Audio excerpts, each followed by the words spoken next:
All right, all right, all right. We are live. And let me just open it up with this comment from James, fashionably late. More time to have a drink and a smoke. Yeah, we'll go with that. Love you, mean it, James. Yeah, James is amazing. And quick shill for James. Scale is minting right now, so if you're in Baby Dragon X, and you might be interested in checking out Scale. But yeah, we're here to talk about Element 280, liquidity providing, and who else to talk about this besides the Titans of LP guys here. Yeah, so hopefully we can bring some more insights to the users on. Of course, my daughter woke up. I'll be right back. Sorry about that. All good. One of the Titans of LP guys is here. Yeah. We'll leave him backstage while he gets figured out. But yeah, let me pop this up real quick and just kind of show off. We've got 1 day, 18 hours left of minting Element 280. If you're not familiar, please read the white paper. If you have questions, join our Telegram. We've got all the answers. But today we're specifically going to look at the LP manager and like why you should be interested in it. I would start off with this note here. The LP manager's sole purpose is to allow users to enter and exit their LP position without getting taxed. So the Element 280 token has a tax on it, buy, sell, transfer. Anytime these tokens move, there's a tax, and that's what feeds the NFT holders. So there's always LP providers. They play a very important role in DeFi, and we didn't want to restrict them. And, we don't want an LP provider coming and going, well, I'd like to provide LPs, but now I'm getting taxed 4% in and 4% out. Maybe I'll take my money elsewhere. So that doesn't make sense. So this is the reason why we have this. This is a way for you to get in and out of your LP position without hitting that tax. And all of your LP rewards are coming from Uniswap fees, trading fees. There's no additional rewards that the Element 280 protocol is offering in that scenario. This is purely just to allow you to get in and out without being taxed, which is it's a very important thing, very important aspect. Yes. So yeah, with that in mind, I guess why would you want to provide LP to Elements and any one of our pairs? I guess I can kind of leave that to the Titans of LP. What brings you to LP providing in general? Oh boy, that's a great question. A couple reasons. One, it could help save you from yourself.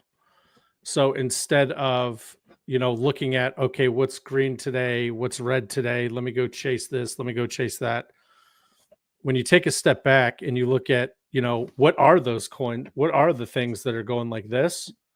Why not be the bank, right? House always wins, right? So at the end of the day, why wouldn't you want to be the house?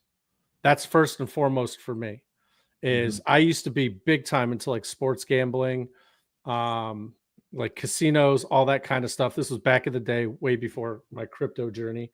But you never hear of you don't really hear a lot of people coming away from like a gambling addiction on the good end. You know what I mean? Everyone that has a gambling addiction, usually something's wrong. They mortgage their house, their wife left, whatever. This is, okay, this is our chance to be the house. You can be the house. And if you do it right, it's almost like you could be your own bank. It's almost like you're your own bank. You're in control 100%. And that's what I like. I like to be in control. If you just give me a bag of something and say, okay, here's $10,000 worth of fill in the blank. Good luck. Who knows? I'm chasing this one. I'm chasing that one. No, why not park it and take advantage of all the other people that are chasing and going, I want to do this, I want to do that, I want to do this.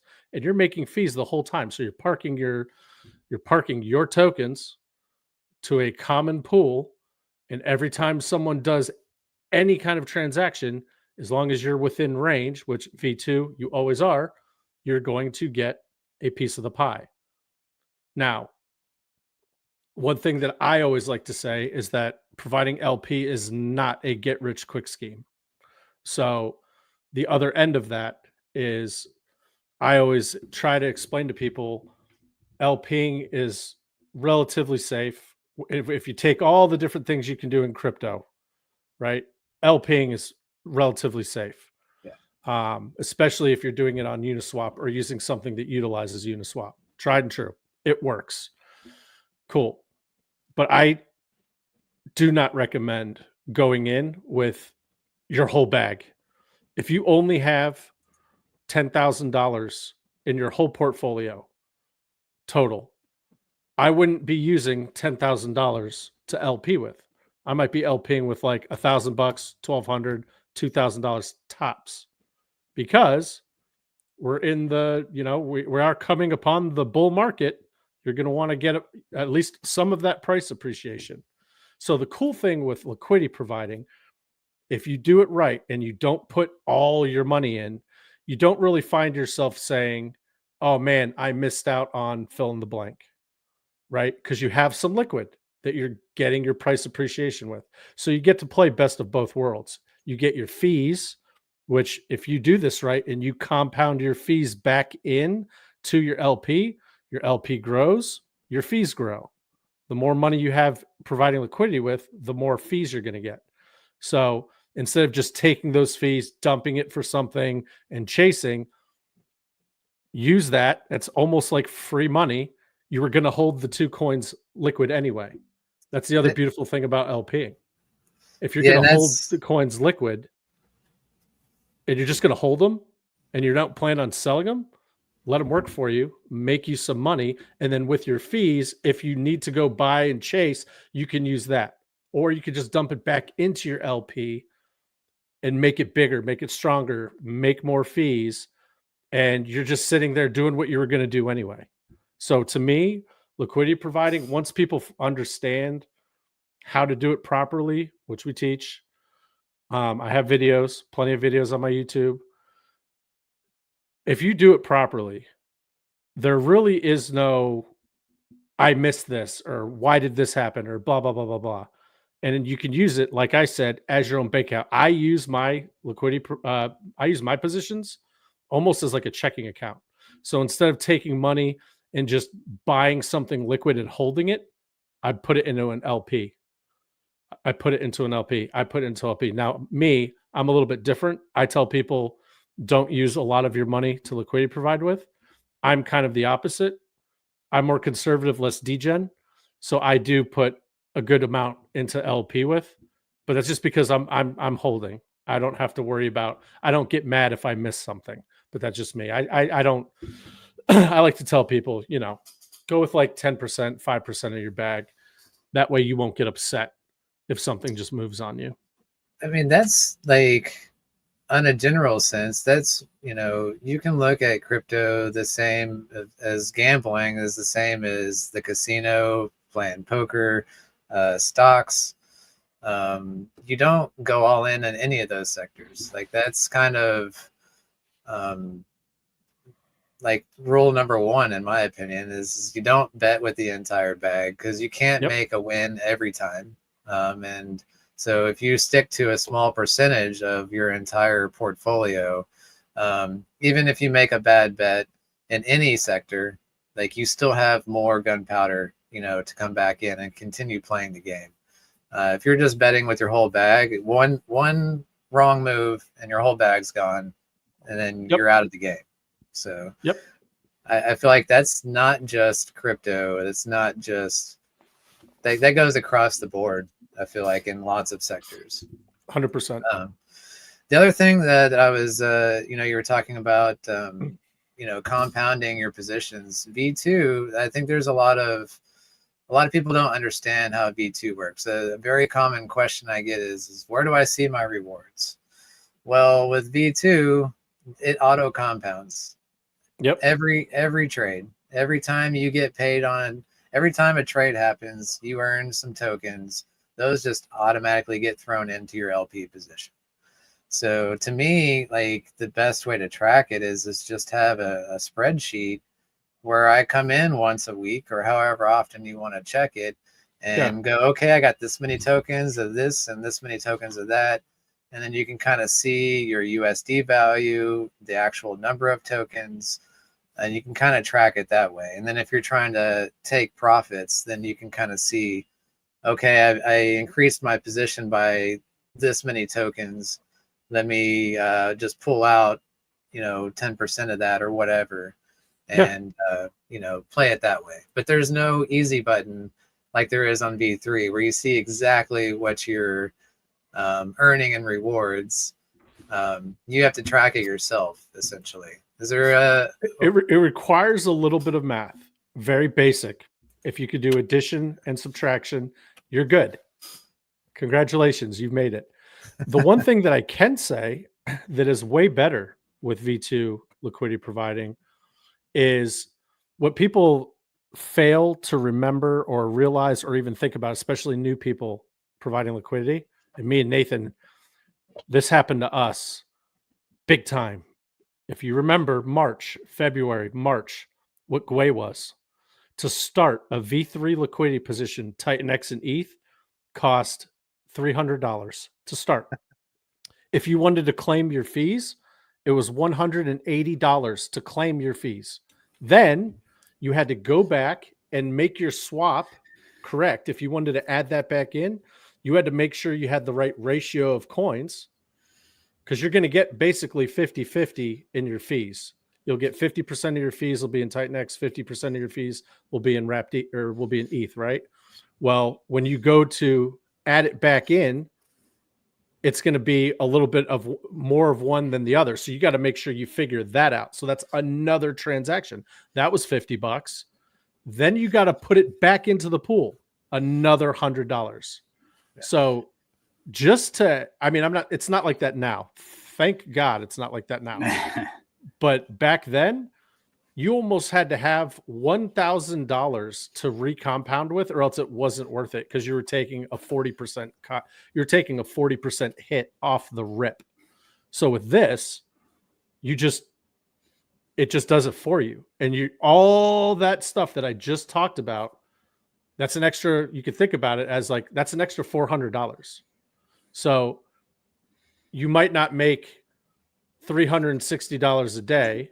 You might make $200 a day. However, once this bull market gets kicking and Gwei starts getting up, the people that are making $360 a day, after all said and done, really they're making like $150. You see? So trying to get people to think like that that's kind of what, we're trying to focus on is you got to think of the small details. You got to think of the small details, because it's very easy to go onto a liquidity providing calculator. We like to use metrics.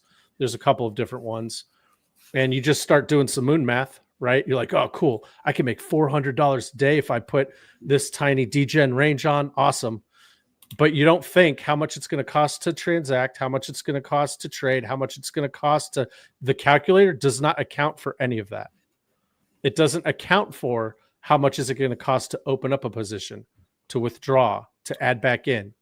So especially if you're starting out in liquidity providing, something like this that we're looking at here is way easier to use. I mean, you're kind of ruining my job by coming out with this, because this is just so simple. You just come to the DApp and you're like, okay, I want to provide liquidity with, we like hyper, so hyper and element, right? You just click it and it just does it for you. You don't have to mess around. It's V2, so it's full range. That's the other cool thing about full range that people really need to understand, the difference between V2 and V3. V3, you're providing a very specific range. So that means if one token just has like a moonshot day and it starts trading outside of your little range, you're no longer making fees. you either have to wait for it to dip that back down, or you have to withdraw your liquidity and move it. And again, we just went through how much money that costs, right? Well, with a full range position, you don't have to do any of that. It's literally set it and forget it. It's beautiful. Yeah, and I mean, there are pros and cons to it. You know, being able to do concentrated liquidity is nice, but you know, it gets, you know, that's really for more advanced users. I feel like doing the concentrated liquidity, it's harder to keep track of. You know, and then there's lots more management, like you're saying. A lot, yes. Yeah, active management. What I really like about providing liquidity in the Titanx ecosystem is the impermanent loss is mitigated quite a bit, because like if you're providing liquidity with Titanx and E280, if Titanx goes up in value, so does E280, because it's paired, it's bonded, its LP is bonded on top of it. And so you're not into a position where if Titanx does a 10x, you're not losing out. You know, you're because the element 280 theoretically would 10x with it because it's paired with it. Yeah. And so like to me, there's less risk and less management that you have to do. Like you can still have your moon bag in there and rest assured that it's going to do that. And that's with any of these tokens. You know, if you're bullish on DragonX and you're providing LP between DragonX and Titanx, same thing. You know, if Titanx goes up, DragonX will follow it exactly.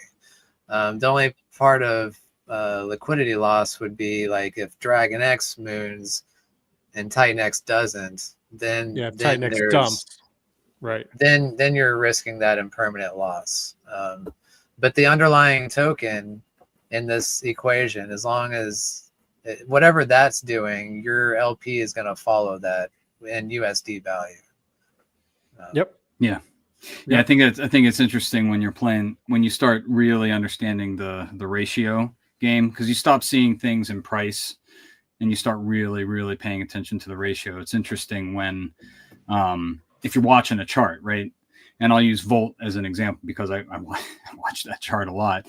But when you see a buy coming in and it's a certain price, and then you see you don't see any sells, you see another buy come in, and the price is less than the previous buy. You're like, well, how the hell did that happen? And then you go, and I'm like, oh yeah, go over to Titanx. Oh, someone just dumped on Titanx, and you see like, oh man, that just is like the connectedness of it right then and there when you're watching the like buy and sells coming right through and seeing how it affects the price when one or the other pumps or dumps. That's a very good point. That pretty much nobody, like anybody that looks at a chart, you know, the chart defaults in USD value, and people don't even understand the ratios at all. And so they could be looking at a chart that they think is doing well or doing bad, but in reality, it's the underlying token that's doing well or not, you know? And that's why I pretty much always look at, you know, let me pull it up. Like when you're looking at any chart, let's just look at DragonX, the largest LP here. So it's going to default in USD, and that's what you're looking at on the graph.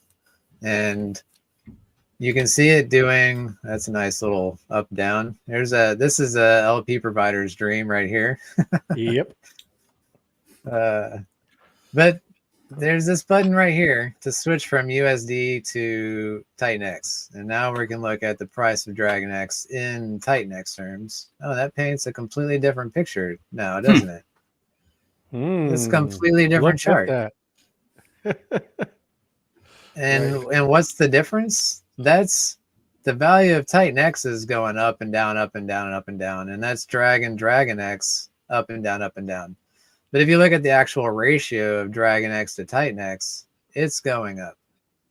So that's I mean, that's two completely different charts right there, but on the same exact pair.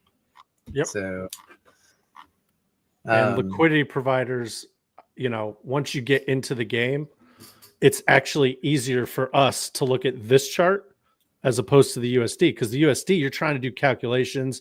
You're like having to calculate, okay, how much? No, you can see it right here. So you know, Nathan and I got really, really fast at putting on positions because we had to back when, back in the day when base had its like 2-month run of just up and to the right. You had to be able to put on a position very, very fast or else it wouldn't accept it. So we got really good at it. The only way you can get fast at putting on a position is being able to look at a chart like that. This shows the ratios.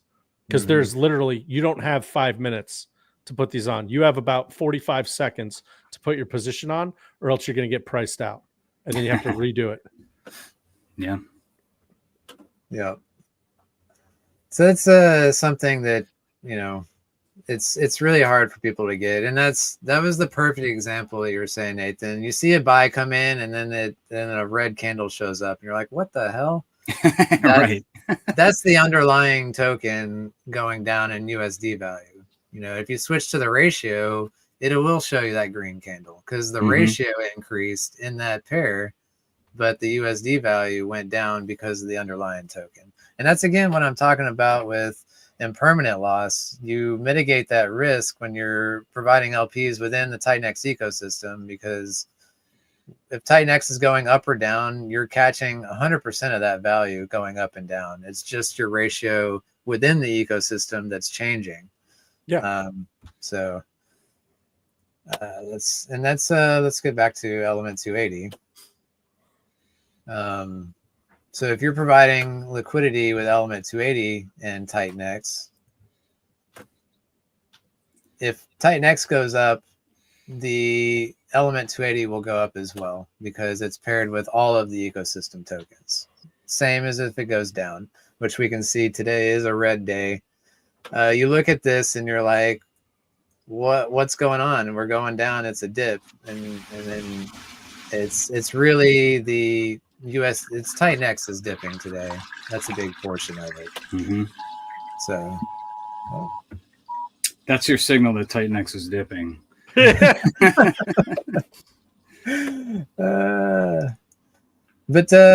Okay, so element 280, why provide liquidity for element 280? I feel like element 280 is a little different than most other tokens because of the LP web.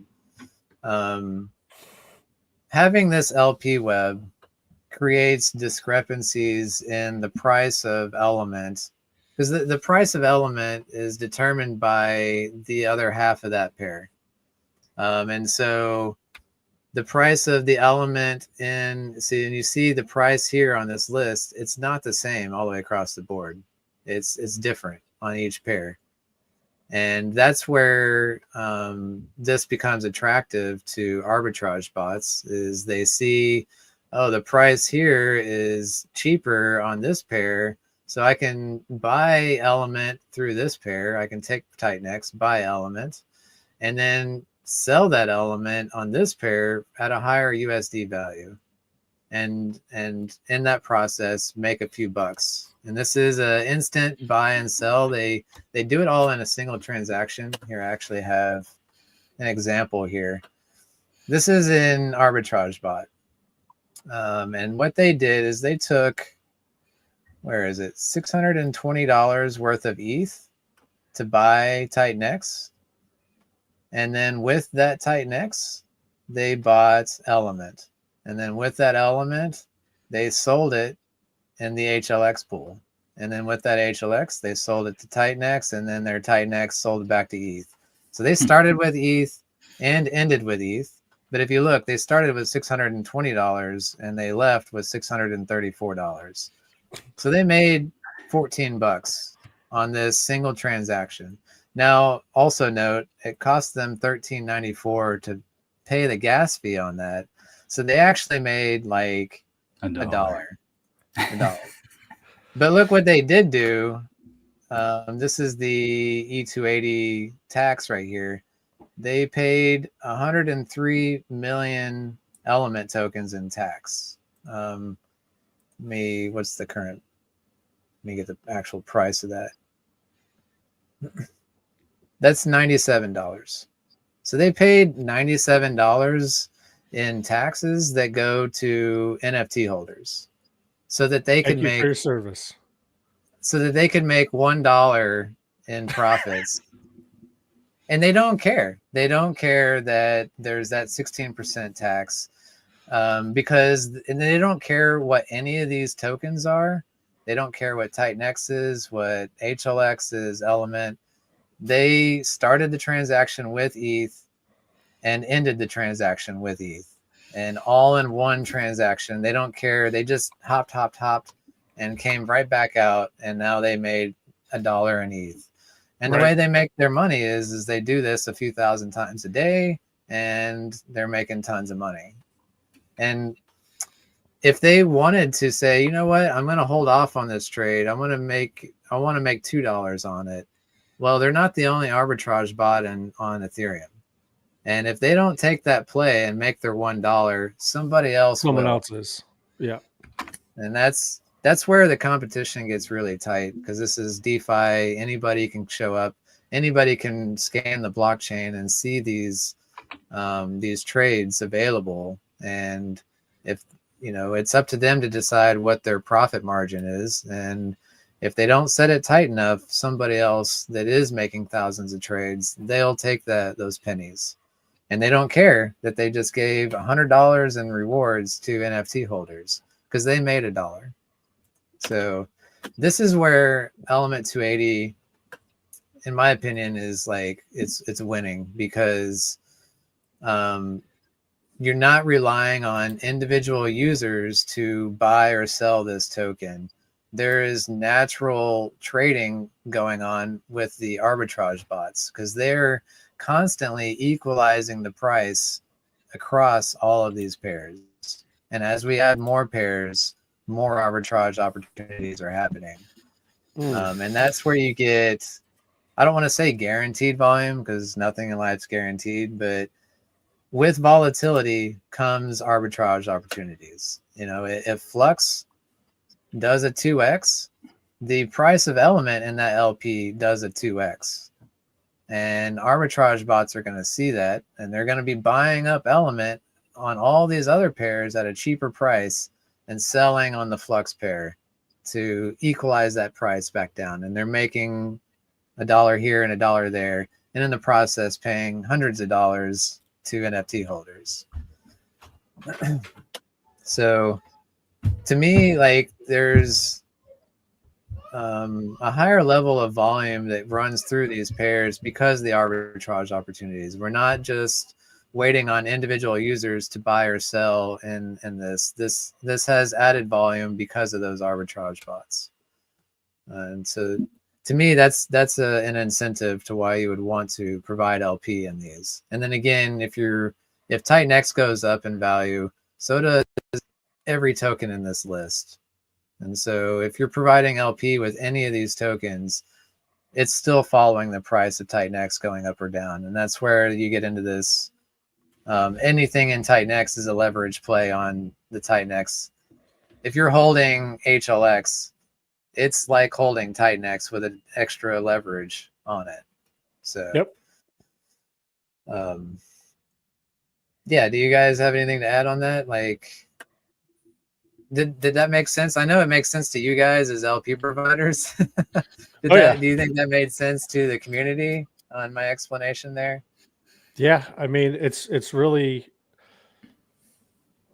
that is pretty deep. It's pretty deep that you went into. But if you don't understand, rewind it and listen to what he just said. Mm-hmm. Because what an LP provider wants to hear is volume. Mm-hmm. That's what an LP provider wants, is volume. And it's almost like, well, I guess there's no guarantees in this life except death and taxes, right? But yeah, minus that, you're pretty much guaranteed some kind of volume. And we're not even in the full bore balls to the wall bull market yet. So if you're providing LP right now on Element 280, congratulations. Just wait. Just wait, because it's going to get insane. It's going to get pretty intense. Yeah. I'm thinking of just some of the questions that come up in the Titans of LP chat, and it's really great to see people coming to certain awarenesses, especially within the Titan X ecosystem. But I don't know how, maybe this is related in some way, but for some reason it's making me think about, and you had mentioned impermanent loss before, but when you see your position, right, especially in like a V2, and you watch it balance itself, if your initial investment is going up, but you see the token amount shift between the two to maintain its own balance, that's not impermanent loss. In my opinion. I don't know, correct me if I'm wrong or your thoughts on that, dude. But my mind on impermanent loss goes to when my initial liquidity is lower than when I started, because either one or both of the tokens dump below where I started, right? And I have to wait for it to come back in order to get back to my initial, right? Great point. But I think it's just, for me, it's interesting to watch. I'm never worried about like, oh, if especially if I'm going into the and hopefully we get to do this example here. If I go into the Hyper and Element 280 pool, and I you know what, you can take us through that a little bit. Like what does the view? Maybe you can pull that up too. Like, what does the view of the pool look like when it's actually? And dude's gonna be like, I haven't started any pools in my own protocol. Well, I would prefer. Well, yeah, actually, maybe no, that's okay. But so when you so you add liquidity, but then what you're doing is you're watching the pair below, right? And what will it show there? It'll just show your position, and then you can remove a portion of it whenever you want, or all of it. So as far as withdrawing, say you add your Hyper. Do we want to get into this? You said you wanted to go ahead and add. We can kind of show. Yeah, I mean, if that's what we want to do, then we can just see it live, right? See it live. Let's do it. Yeah. Let's do it live. But from what you were saying before, the biggest thing I took away from that, you said, with great volatility comes great arbitrage opportunities. I mean, that's like the Marvel movie quote of LPing, right? Of our ecosystem, so. I think it's everyone remembers Safe Moon and how it failed. I remember Safe Moon, and it was like, how could this fail? Like, it's every buy and sell, there's a tax, and we're burning and blah blah all these things. Well, what they failed to realize is that if nobody's buying or selling, there's no taxes being paid, and it really does nothing.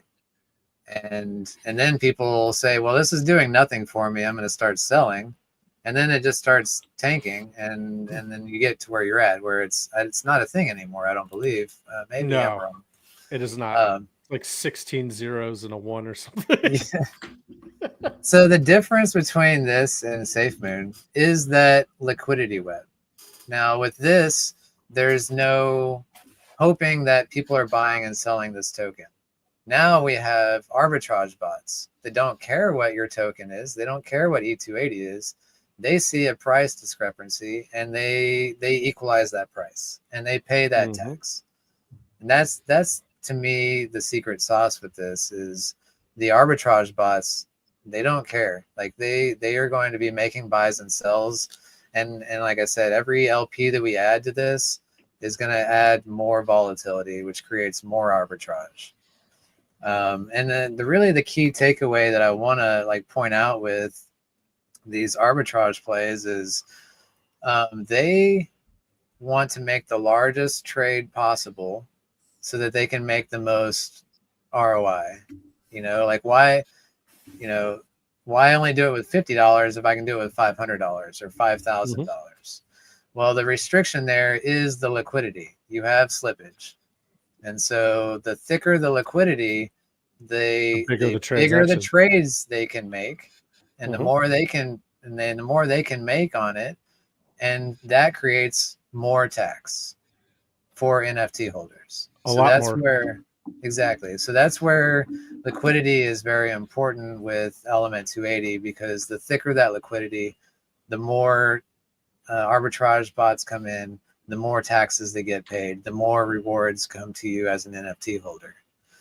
And that's kind of what we're showcasing. If I'm an NFT holder listening to the last 10 minutes, I'm getting hyped.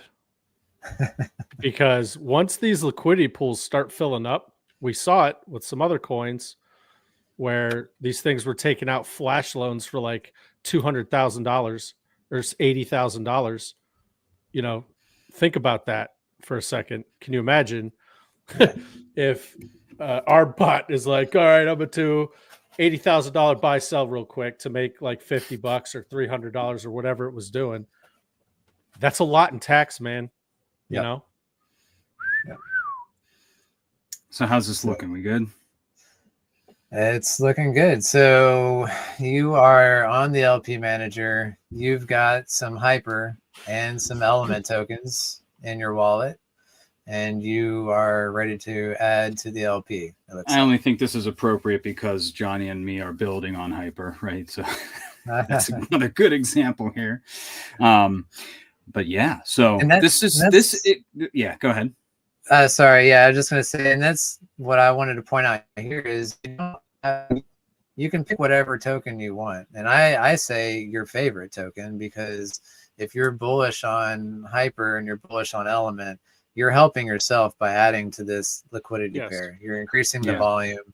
You're supporting both projects.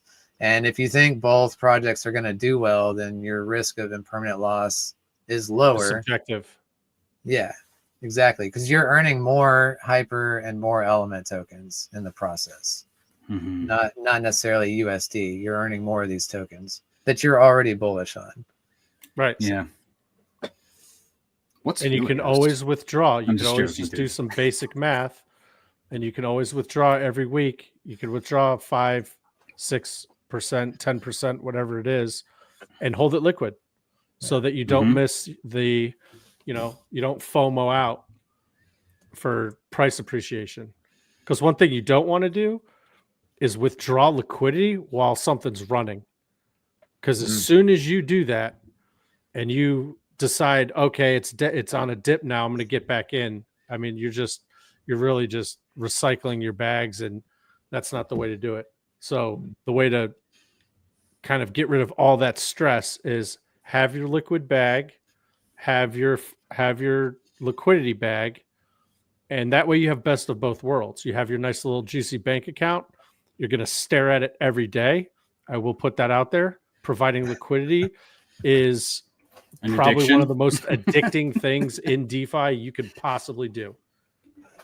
I don't know one person that's a liquidity provider that doesn't have like one eye on that screen at all times. Yeah. And it's not necessarily because you're worried. It's just interesting to watch. Awesome. You've basically created your own money printer. Yeah. That's what my wife calls it. She's like, did you turn on the money printer?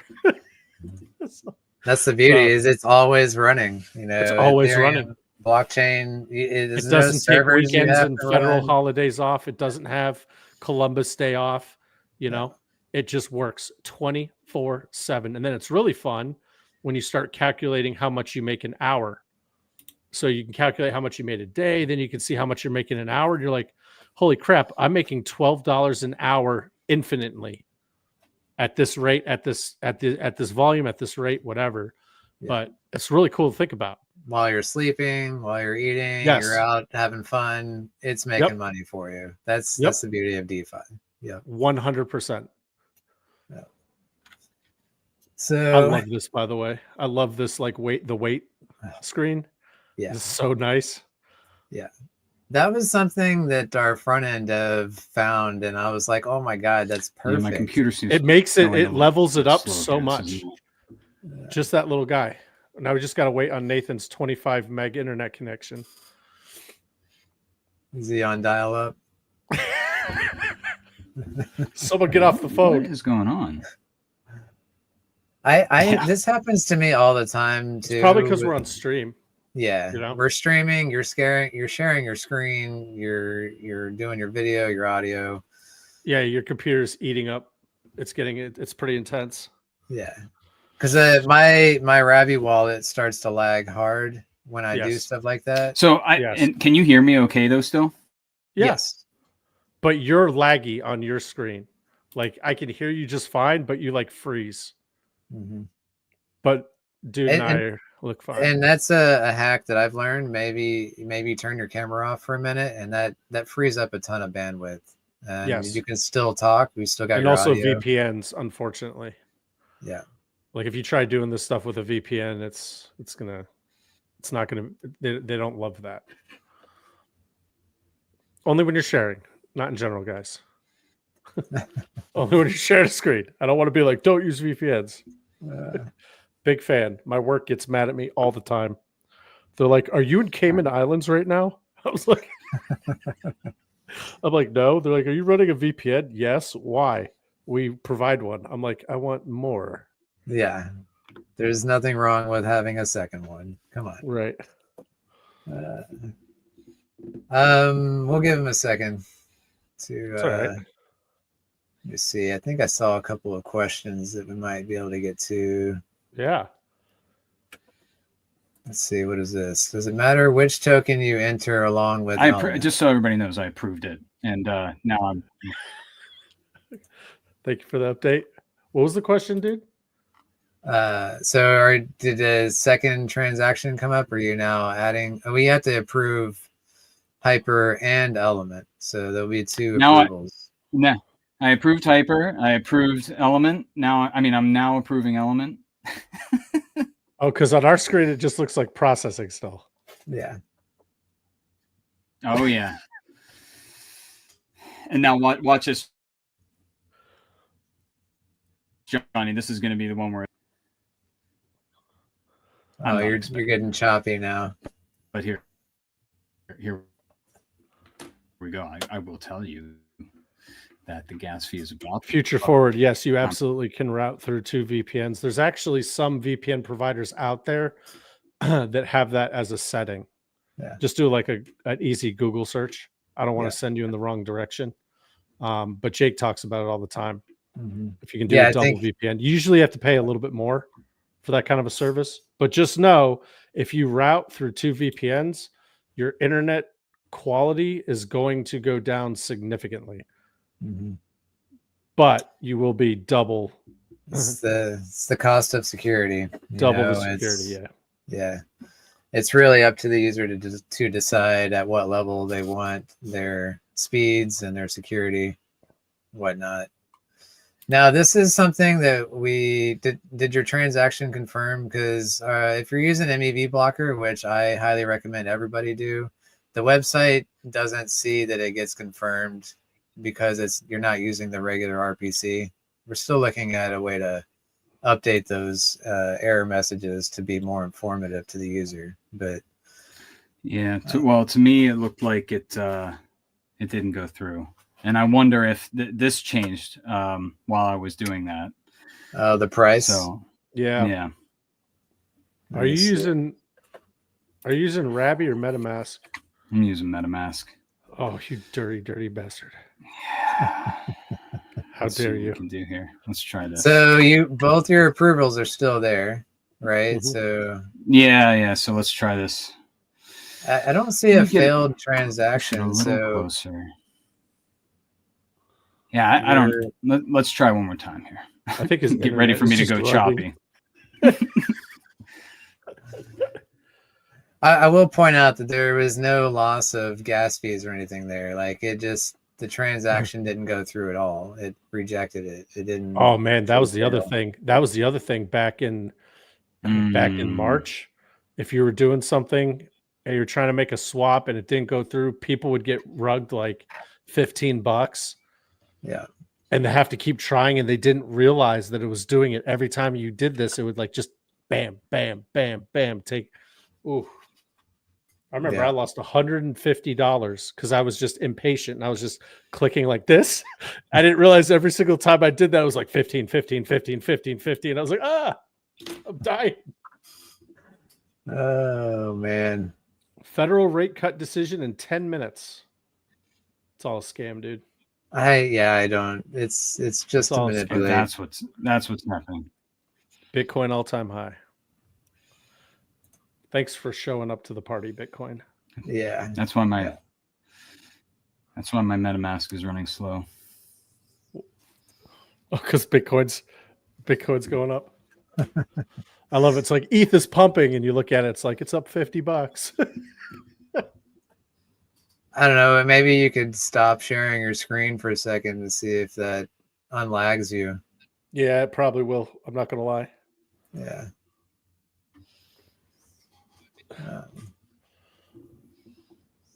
So did you approve the transaction? What's happening on your end? Because we don't see MetaMask popping up, so I'm not sure. It's making me approve. Yeah, no, it's making me approve. Well, if for some reason it made me approve it again, just the element. Maybe that was the issue, that it didn't. But here we go. Well, let's see if it goes through this time. Maybe the amount of element that you're providing. Set error again.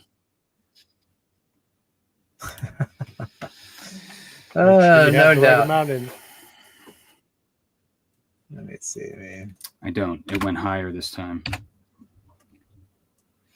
Yeah. So maybe try. Yeah. Hold on. You know what I'll do? Here, I'll stop sharing for now. Yeah. Let's see. I don't think. I mean, there is volatility going on, obviously, with all of the Titan-X tokens. I'm looking. I can't see approvals. I guess I would need to see. Oh, I'm scrolling up. Oh man, I missed a lot of these comments. Mo, what's up, bud? I see you out there. Okay, yeah. Let's get back to this real quick. In the sense, if you add hyper and element, well, you get paid only for swaps between element and hyper. Exactly correct. Like if you're providing LP, you're providing in V2 specifically, it's full range. You provide both tokens. In our case, it's always element and then your other token of choice. And what we're showcasing here is hyper. Yeah, so you're providing hyper element, and any trades on that pair specifically, you're getting trading fees on. Mm-hmm. Has to be that pair though. Mm-hmm. If it makes sense, because that's the pool that you're submitting your money into. That's you're that bank, right? First bank of life's like that. And then when they use your bank, you get that fee. Yes, that's a great way to look at it. And then you got to look at, like, if the price of element goes up on another pair or down, they may use the hyper pair to equalize that price. And that's where arbitrage bots come in, is they're looking at every pair. And if one gets out of whack, they're going to look at buying or selling through all of the other pairs to equalize that price in USD. All right. Mo, just amazing for Titan-X. One of the greatest Titan-X influencers out there. One of the OGs for Titans of LP, by the way. Oh. He was one of the first 15 people in our group. Nice. Yeah. Yeah. This was back when it was only Titan-X and Dragon-X. And you were about to pop off with yours. And I remember him complaining that he was in like 47 telegrams. And he's like, oh, what the hell is one other one? I can't imagine now. He's like, I'm in 47 telegrams. Yeah. This is something I have not looked into at all. Are you familiar with what V4 is going to bring to the table? I believe there's limits. Yeah, they're doing limit orders and stuff. But here's the thing, man.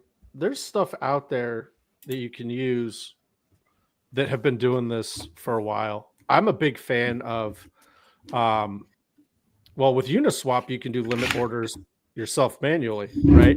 You just place your chunk. If you think that for whatever reason element 280 is going to dip down, okay, then you can place, in this instance, hyper. You can place some hyper. This would be V3. You can place a chunk of hyper below the price. As it dips down, it eats your hyper up, and you now bought at a lower price, right? That's like a poor man's limit order. But the only thing is you got to pull your LP out before it comes back up. Right. Otherwise, you sell all your element back into hyper. Absolutely. Now you still earned all the trading fees, and you got, some extra tokens in your pocket. But if you wanted that limit order, you would have to pull it. Yeah. I believe that's going to be on V3 though. Yeah. Remember, guys. True. That's going to be on V3. So V2. You're not going to be able to do that the V2 is much simpler on that end. Yeah. There's a Medium article. Yeah, I'm sure there's plenty of articles out there to explain the difference. I don't know that. Does anyone use V1 anymore? I forget that was even a thing. No, I got into it. I got into LPing when they went with V2. Yeah, same here. Yeah. And then they came out with V3, and it like blew my mind. I was like, "What?" Yeah. They did their airdrop right around V2 launch. Did they, or was V2 already out? Their airdrop was substantial. I remember being super excited when that came out because I got a bunch of uni tokens. I'm pretty sure, if memory strikes me, I'm pretty sure that was my first airdrop. That may have been my first airdrop ever. And then everyone just starts airdropping you scams, and now it's like ruin that. Awesome. Yeah. Yeah, so I would say I don't know a whole lot, but I know that does add the limit orders capabilities. That's going to be that's going to be one of the big things is your ability to do limit orders. Yeah. But you can do limit orders in cow swap. Exactly. All right, dude, let's try this now. What did you do? Would you just like trench a fiber line? I decided why not just put 50K on E280 right now. Let's go. Thank you for your tax. Appreciate that. Okay, so this is what it's supposed to happen. I don't think it was anything with the website. It was a JSON error, so that was just something.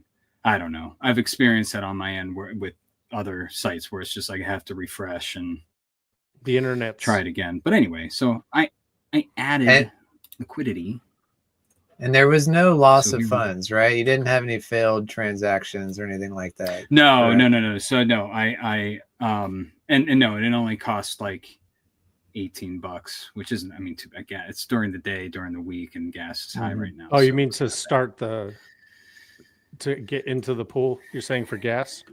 Yeah, it was $18. That's not terrible. Not bad. Yeah. Everything's going to pump eventually here. We've seen worse. Yeah. Okay. So here's, I mean, this is just how it looks right here now, right? Yeah. So you see your LP tokens. Watch me withdraw right now. So can I scroll up? Get away from that withdraw button, dude. I want to see. I know, right? So this is so now you need to, if you want to view your position. There we go. Yeah, I didn't lose anything. It's all there. Yeah, so I would recommend scrolling up, and there's a Uniswap link. Yeah, in the notice right above your cursor right here. There. Yeah. Oh, this is it. This is what's gonna make everything rug. I'm just joking. I felt like, why reinvent the wheel? Like, why do we need? So I need to look at V2 pools, right? And by the way, you're not sharing that side, so I don't know. No, it's okay. But I need to import the pool. Yeah. Let me do this here. But you can hear me fine and everything now, right? Though. Oh yeah. Sure. Yeah. And what Nathan is doing, you don't have to do everybody. He's just showing a little bit of extra sauce. Well, that's something that a lot of people ask is like, well, how do I view my position? And you go to Uniswap, and oh, you know what? I should have done that. But anyway, so I'm sorry. But when you go ahead, you can describe it if you want to. When you click the link, it's just taking you to Uniswap's liquidity providing page. And it's likely going to say, import your LP. And so what he did is he went and clicked V2, And then he clicked hyper and element, and then it searched his wallet and found, oh, you do have LP tokens in this wallet, and now it's showing it. And then you can click on manage or something, and it'll show both halves of your tokens. I forget what else it shows. It shows your pool share. It shows the nice. Yeah, it shows your pool. It shows your like a number that's the pool tokens, right? But then it shows how much hyper and how much of element that you have pooled, and then it shows the share of the pool. So, I mean, to me, it looks like for what I just did to have 6% pool share. I shouldn't share that because now everyone's going to hop in. But I'll keep 6% is nice. Yeah. That's awesome, man. And that's another thing to point out with V2. So your position is tracked in these LP tokens, and as you earn trading fees, your LP tokens are not going to increase. So those 564 million LP tokens you have, it's going to stay exactly the same for the life of that position. But as trading fees come through, your hyper and your element tokens, those will increase, but your LP tokens are going to stay the same. So it's definitely harder for the average person to follow along. It's kind of hard to explain that. I don't feel like I'm doing a very good job on it. No, you explained it really well. Do you remember when PulseX had their farm and you had to like stake you got an incentive, you got a token and you had to stake that token and then you got fees? It was like 5 different things. I mean, this is a lot easier to understand. So if you play around on that and you understand that over there, this is way easier to understand. Yeah. I'm sorry. I'm eating Halloween candy. Can't hold myself. To Paul, we used to show 1%. I don't know, maybe just clear your cache and refresh. We've updated it to show that it is 0.3%. That was a mistake at one point, but we did fix that. It has to be that way though. You don't, V2 is not 1%.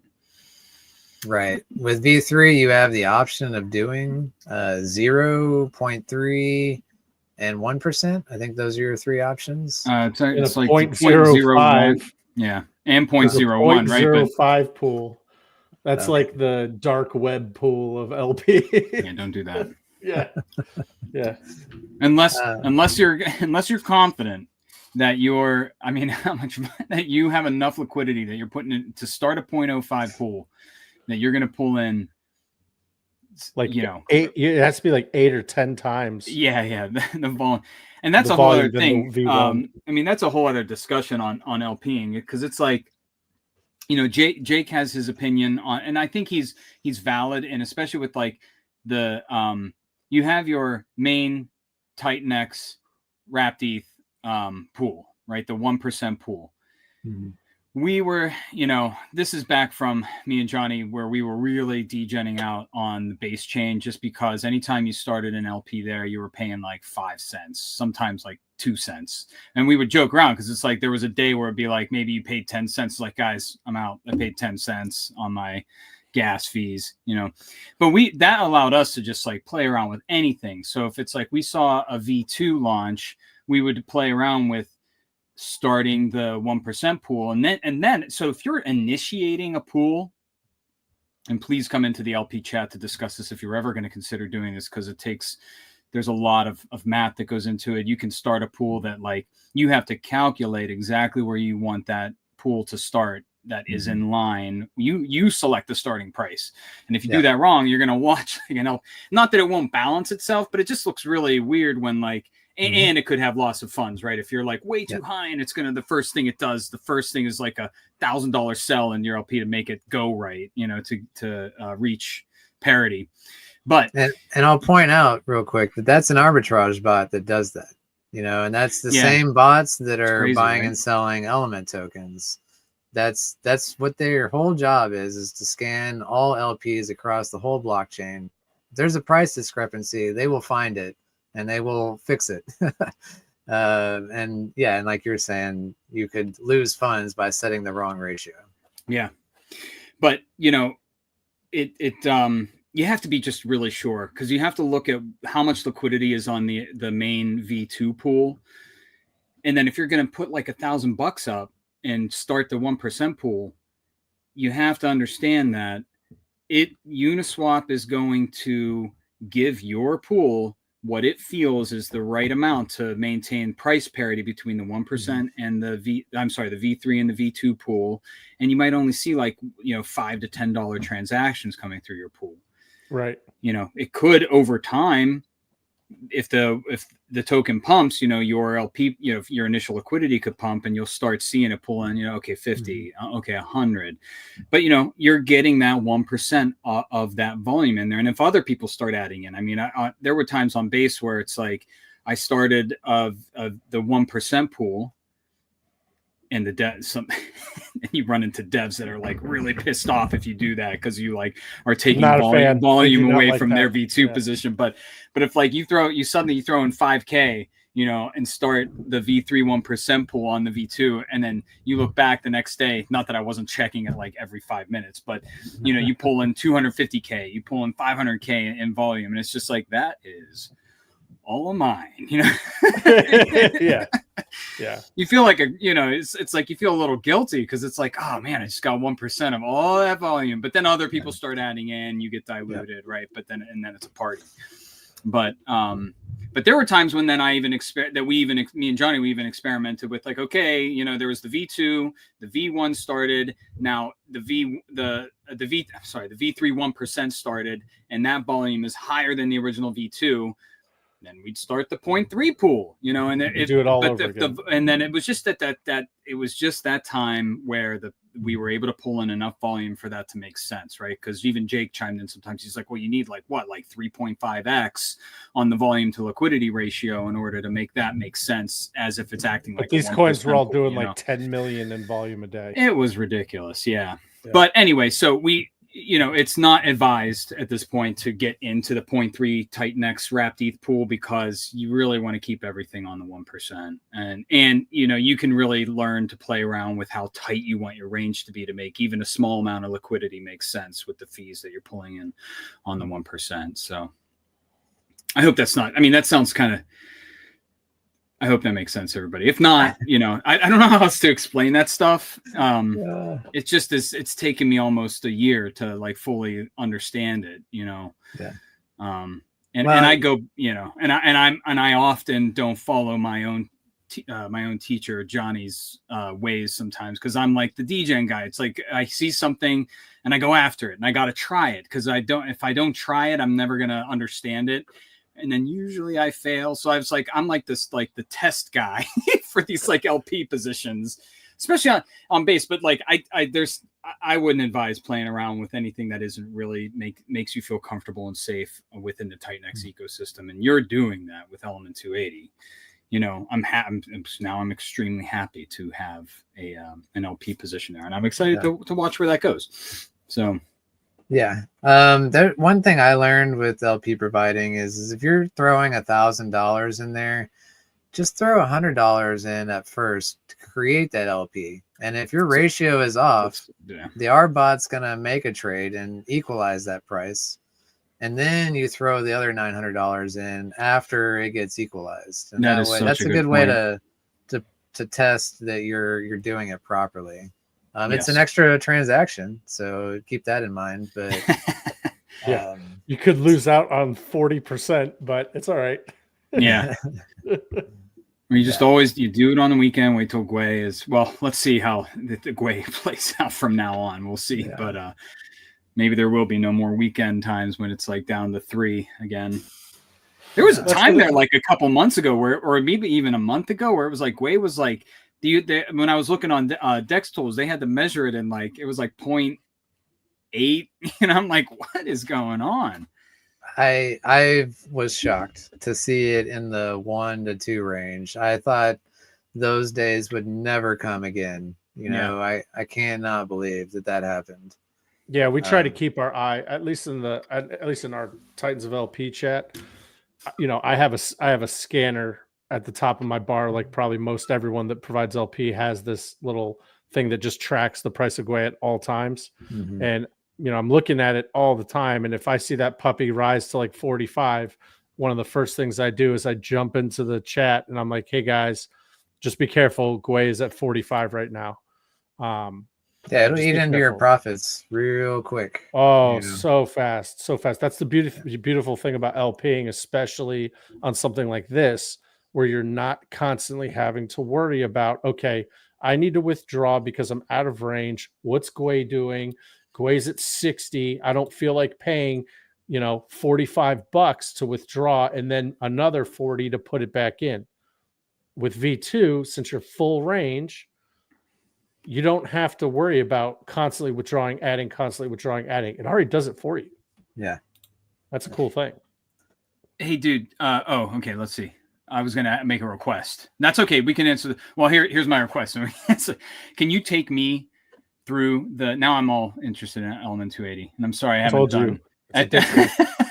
Told you. And I want to mint freaking NFTs, but and I only have like a day or, a day and like how many hours that's left. Super easy, dude. You just literally follow the directions. I know, but tell me, sell me. You want to do this live too? No, well, I don't. I have to move some things around. I gotta make some moves. You watched the Volt chart just.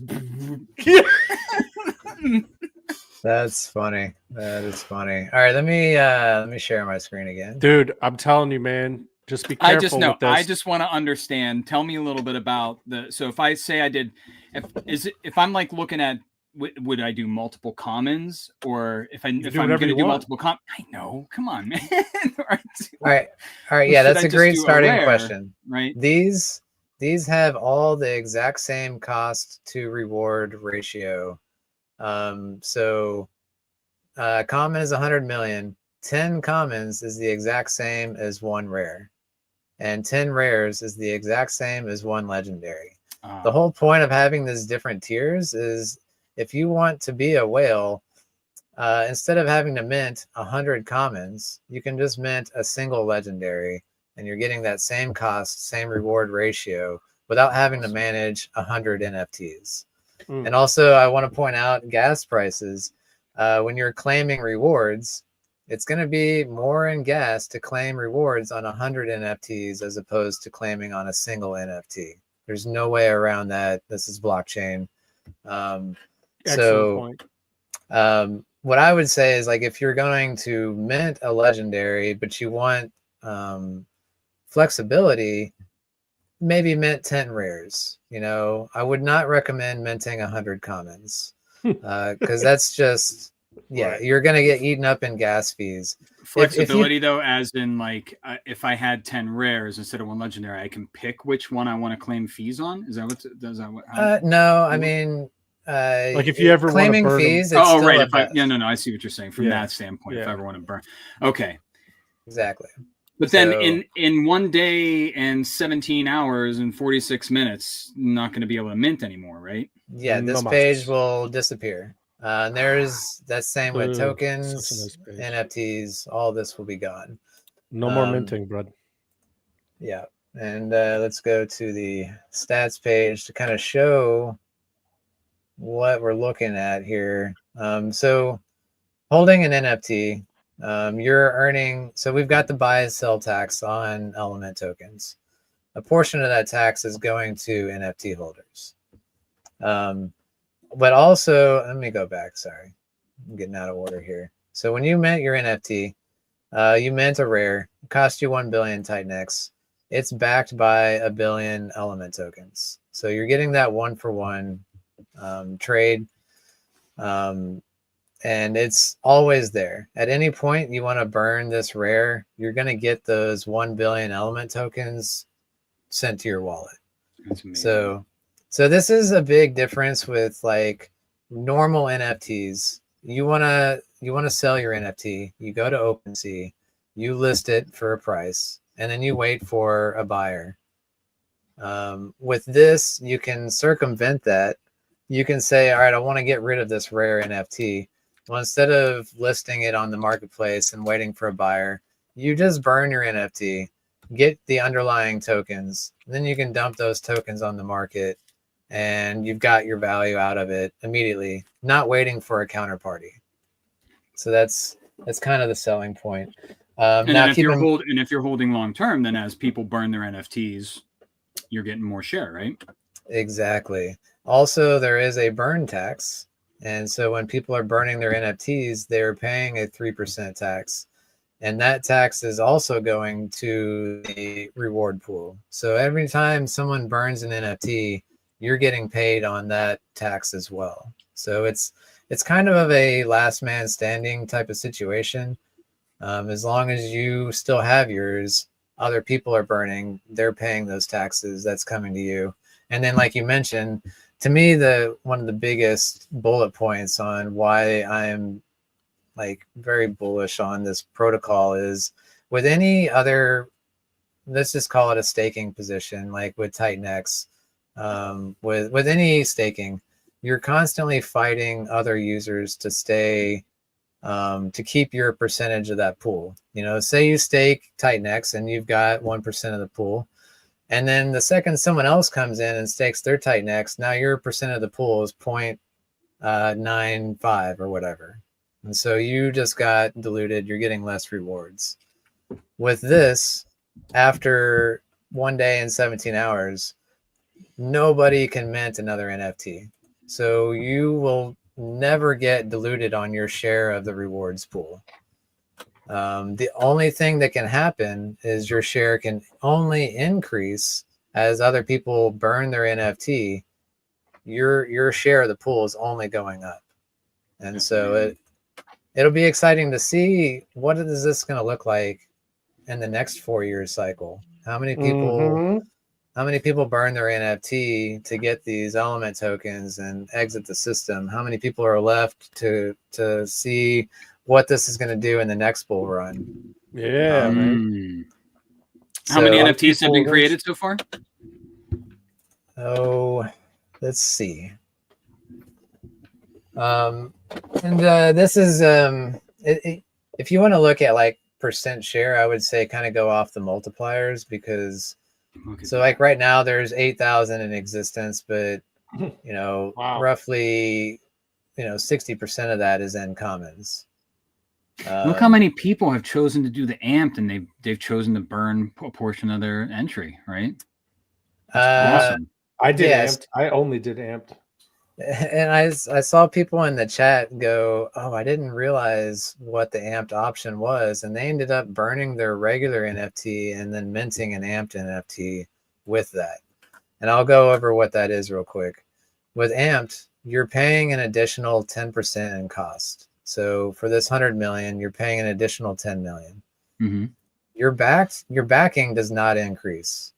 So you're just paying an extra 10% for no additional backing. But what you do get is a 20% bonus in your reward multiplier. So your NFT is now getting a 20% bonus in share of the rewards pool.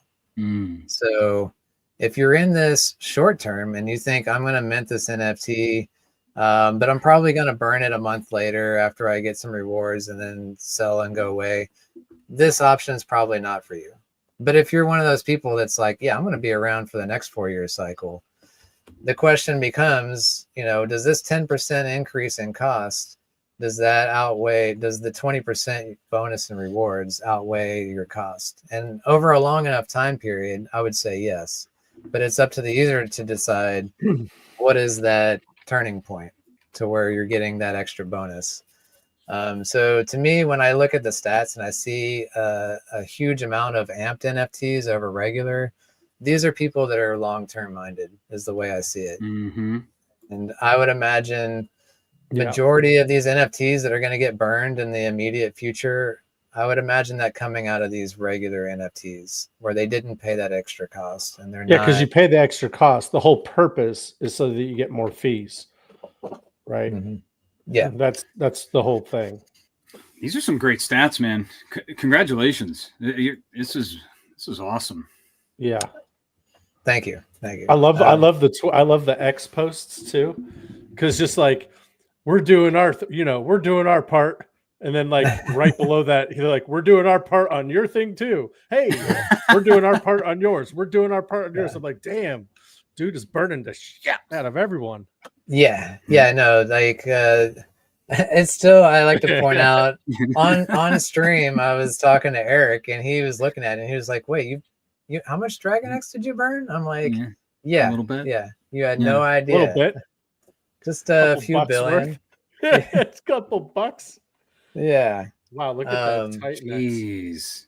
Yeah, And I'd like to go over, this is a good point on like, why did we do this? How does this help Element 280?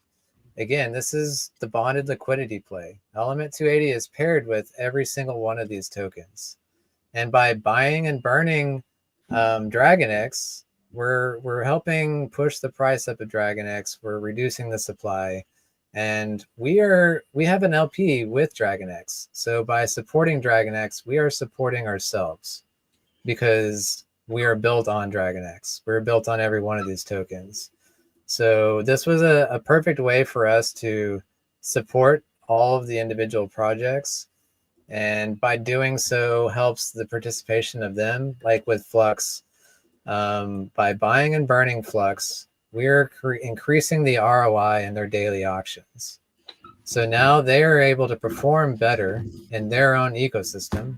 And by them performing better means that we perform better because we have an LP on top of them. So that was really the whole reason. We're here to support the entire ecosystem because we are built on the entire ecosystem. And it's the price of these underlying tokens that's going to be ultimately what the price of Element 280 is in the future. If all of these tokens do a 2x, a 10x, Element is going to follow that price action just because of the bonded liquidity play.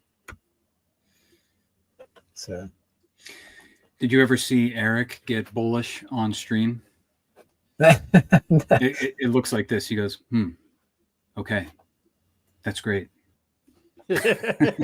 I'm joking. I sent a GIF the other day to Johnny of Abraham Lincoln flossing. That's awesome. I'm flossing right now, if you guys can't tell. No, so that's how I think. I'm looking at my wallet right now. I wanted to see something because you made a comment. You're like, if you go with the amped in time, the cost, the extra cost should outweigh. Mm-hmm. I'm well over that, by the way, for the record. So for one of my rares, amped, it cost 100 million. It was 100 million, right? One amped rare. 1 billion. No. I meant the extra. Oh, the yes. Extra Sorry, yes. Is 100 million. 100 million is $98 right now. Yesterday, I had over $190 in rewards. So I just want to put that out there into the universe. I've already made up the extra cost. Yeah. So you don't necessarily have to wait, 5 years for you to get your money back. Right. So here's the reward distribution. This is currently, we've got 616 billion Element tokens that will be paid out this week. Wow. So if you mint an NFT, you will get included in this. It's not until distribution hits that the calculations are done. So basically anybody that mints an NFT in the next day and a half until it closes, you will immediately be available the next day to get a portion of these rewards, which we're at, over 500,000 in weekly rewards. Love it. Yeah. It's a lot. Hey, I'm gonna have to get driving with a school pickup for my son. All right. So I hope it's okay. I can hop on, Johnny, if you want to stay on. I don't know if you wait a second. Keep on going. Did you say we had 500,000 in rewards? Yes. Yeah. I'm looking at Is that where? Can you show me where that is again? Because I'm on it right now. In the stats, right? On the user vault. Mine says 597,000. Oh, Maybe I need to refresh. Try no, mine that. says See if it's 540,000. different. Oh, yeah, you're right. Yeah. Yeah, So- man. Because I was like, man, we're almost at Oh, did that 600, just dude. change? That's ridiculous. That's to 18, showcase the Titan X and ecosystem volatility at play right there. It's 50K. Oh, because Titan X has recovered really well, actually. Yeah. Or Oh, is I haven't looked recovering. at charts. I'm not looking at charts today. Everyone's too doom and gloom. Yeah. I didn't And see it. that's where the success of E280 comes in, is we want to see that volatility. And if you guys understand LPs, volatility is your friend. And every time the price goes up and down on any of these pairs, arbitrage is happening. We're burning tokens.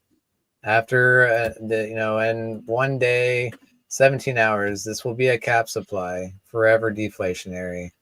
With every buy and sell, tokens are getting burnt. No buy and burn needed. Now, obviously, we have one. We've got a V2 buy and burn launching in the next couple of weeks with the Element 369 launch. There's lots of bullish things to talk about. And as far as E280, there's 3 projects that are launching on top of E280 in the next, we'll say this year, in the next 2 months. And all of that's going to drive value to it. It's going to basically just create more volume in these pairs. And that's what we want to see, is volume. Again, with any liquidity provider, that's what you want to see. Yeah. And we're always, as Warp launches, we will add you guys to the LP manager. We will create a Warp fun LP. Yeah. It's going to be a very fun LP. Yeah, we will add that to the list. And then as you guys have what a great way to LP, man. What a great way to LP. I just thought of this, because when these new tokens launch, when any of these new tokens launch, you get like, some of them will just go, rah, rah, rah, rah, rah, rah. So trying to start a V3 position, LPing on a V3 position is like, you're constantly managing it. It's out of control. You got to do some ridiculous like 50-50 range. But if you have an easy button V2, you're like, hey, I want to provide LP on Warp and Element. You just press a button and you're now providing liquidity. You don't have to sit there and care how volatile it is, because once something comes out, it's like and then take advantage of that. Yeah. I like it. I like that a lot. Ooh, I'll be digging into that. Anyway, guys, thank you so much, dude. And Johnny, always a pleasure. But Nathan, enjoy your drive. Yeah, thank you. But I'm glad to finally connect with you, dude. It's been well overdue. And you've been a pillar in the community for a lot longer than people probably realize. Because you were second. I mean, it was Titan X, Dragon X, then Helios, right?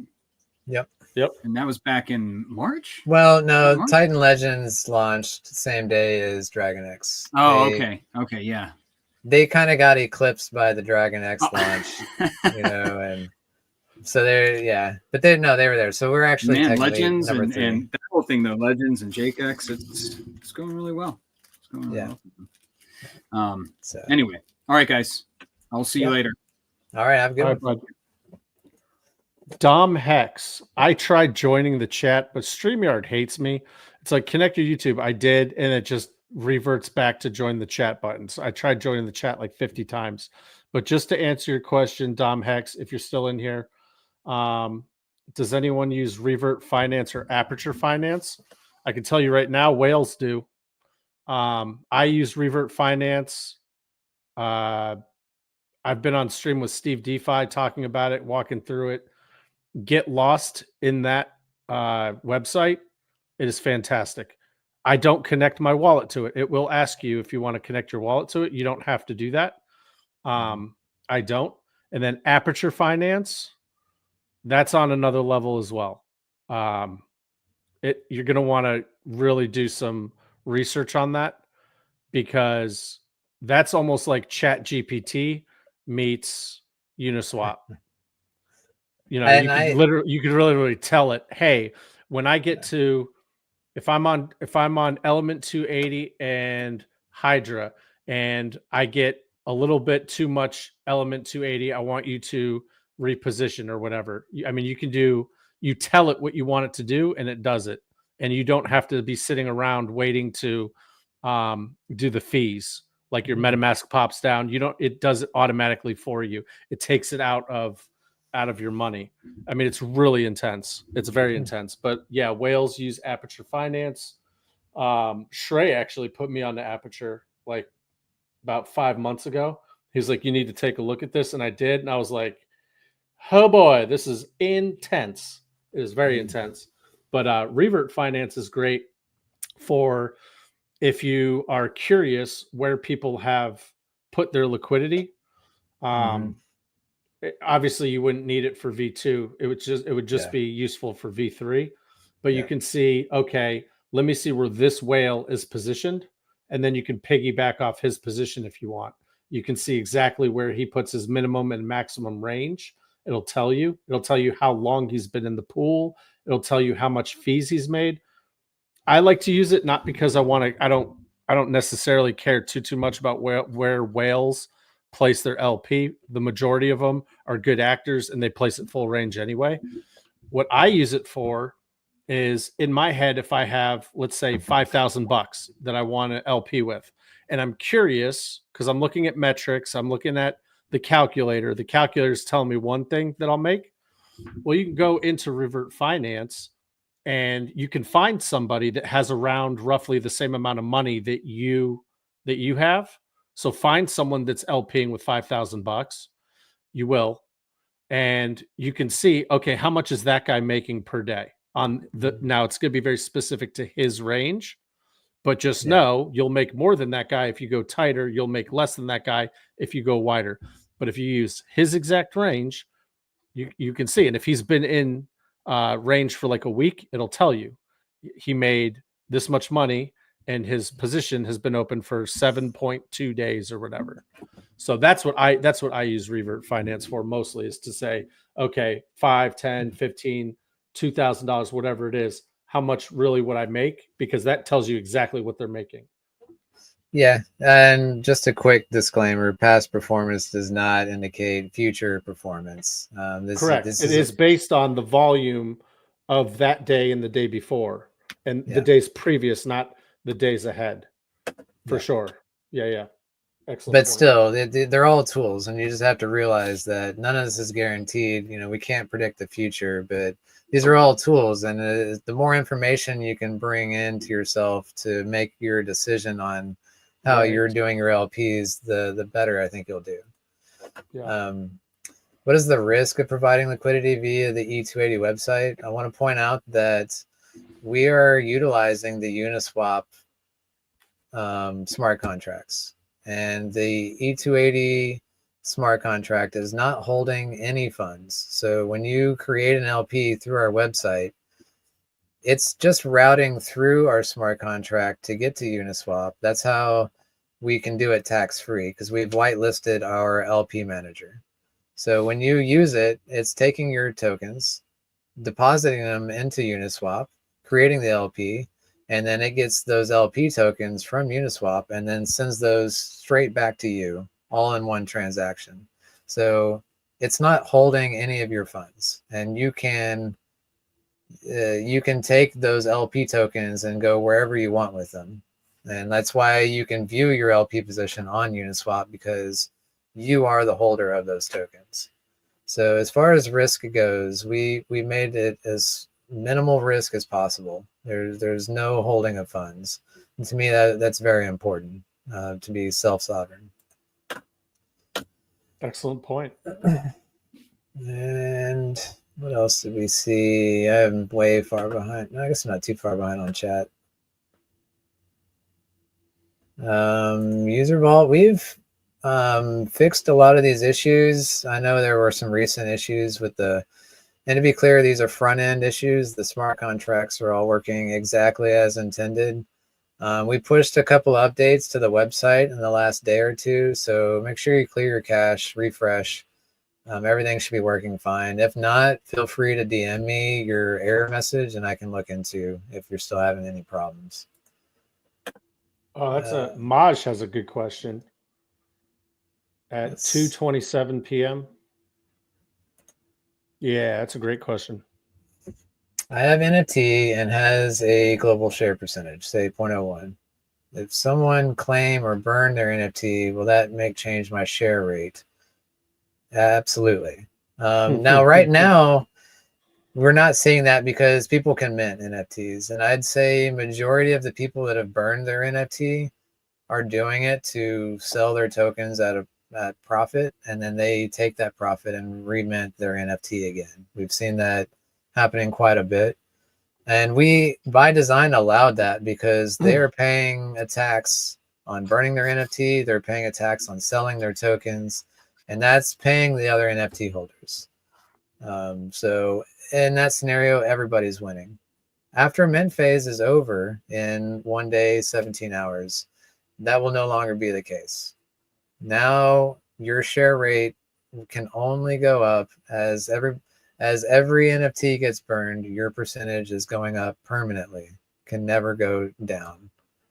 So that's a huge point that I think people are underestimating. Yes. That's why I was looking through it. I was like, ooh, this is a good one. Yeah. Great question. Yeah. And let's see, anything else? Scroll through. Yeah, not seeing anything else there. Get rid of that. Yeah. So I feel like we covered.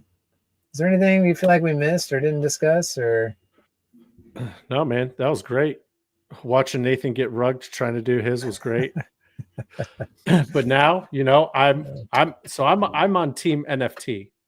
Yeah. Just full transparency. I'm on team NFT. Nathan is on team liquidity providing. It'll be kind of cool to see. It'll be like a friendly little competition. That could be like, these are my rewards. What'd you get? These are my rewards. What'd you get? Yeah. And make them FOMO.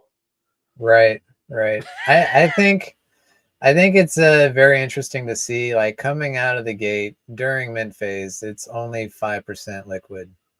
Like, what other token have you seen that's been at that type of ratio through the mint phase?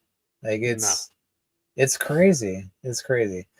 As a matter of fact, there's equal amount in the NFT rewards than there are liquid. Like, NFT holders are getting a huge slice of rewards compared to what's liquid out there. And as far as like the NFT backing goes, it's the double-edged sword. These tokens that are in the NFT backing, the only way to get those is to burn your NFT. And which so there's a tax, right? Yes, exactly. Was it 4%? 3%. 3. That's right. Okay. So the only way these tokens are coming on the market are by, one, they burn their NFT. So all the other NFT holders are now getting a piece of that burn tax. And now their share of the reward pool has permanently gone up. Mm-hmm. And in exchange, they make a few more tokens liquid that they likely sell on the market, whatever they want to do. Maybe they want to use them to participate in Volt Gold, which is coming out probably. I don't want to speculate what Steve DeFi is doing, but I know it's coming soon. Right. And that'll be interesting to see. How is the token going to react to Volt Gold launching? How many people are going to want to participate in that pillar of Volt? It'll be really interesting to see what happens there. That could be a very interesting LP as well. Mm-hmm. Any of these LPs that are like Volt, Volt, Warp, for instance, that's going to have just a ton of just craziness going on. You might want to think about jumping into an LP for sure.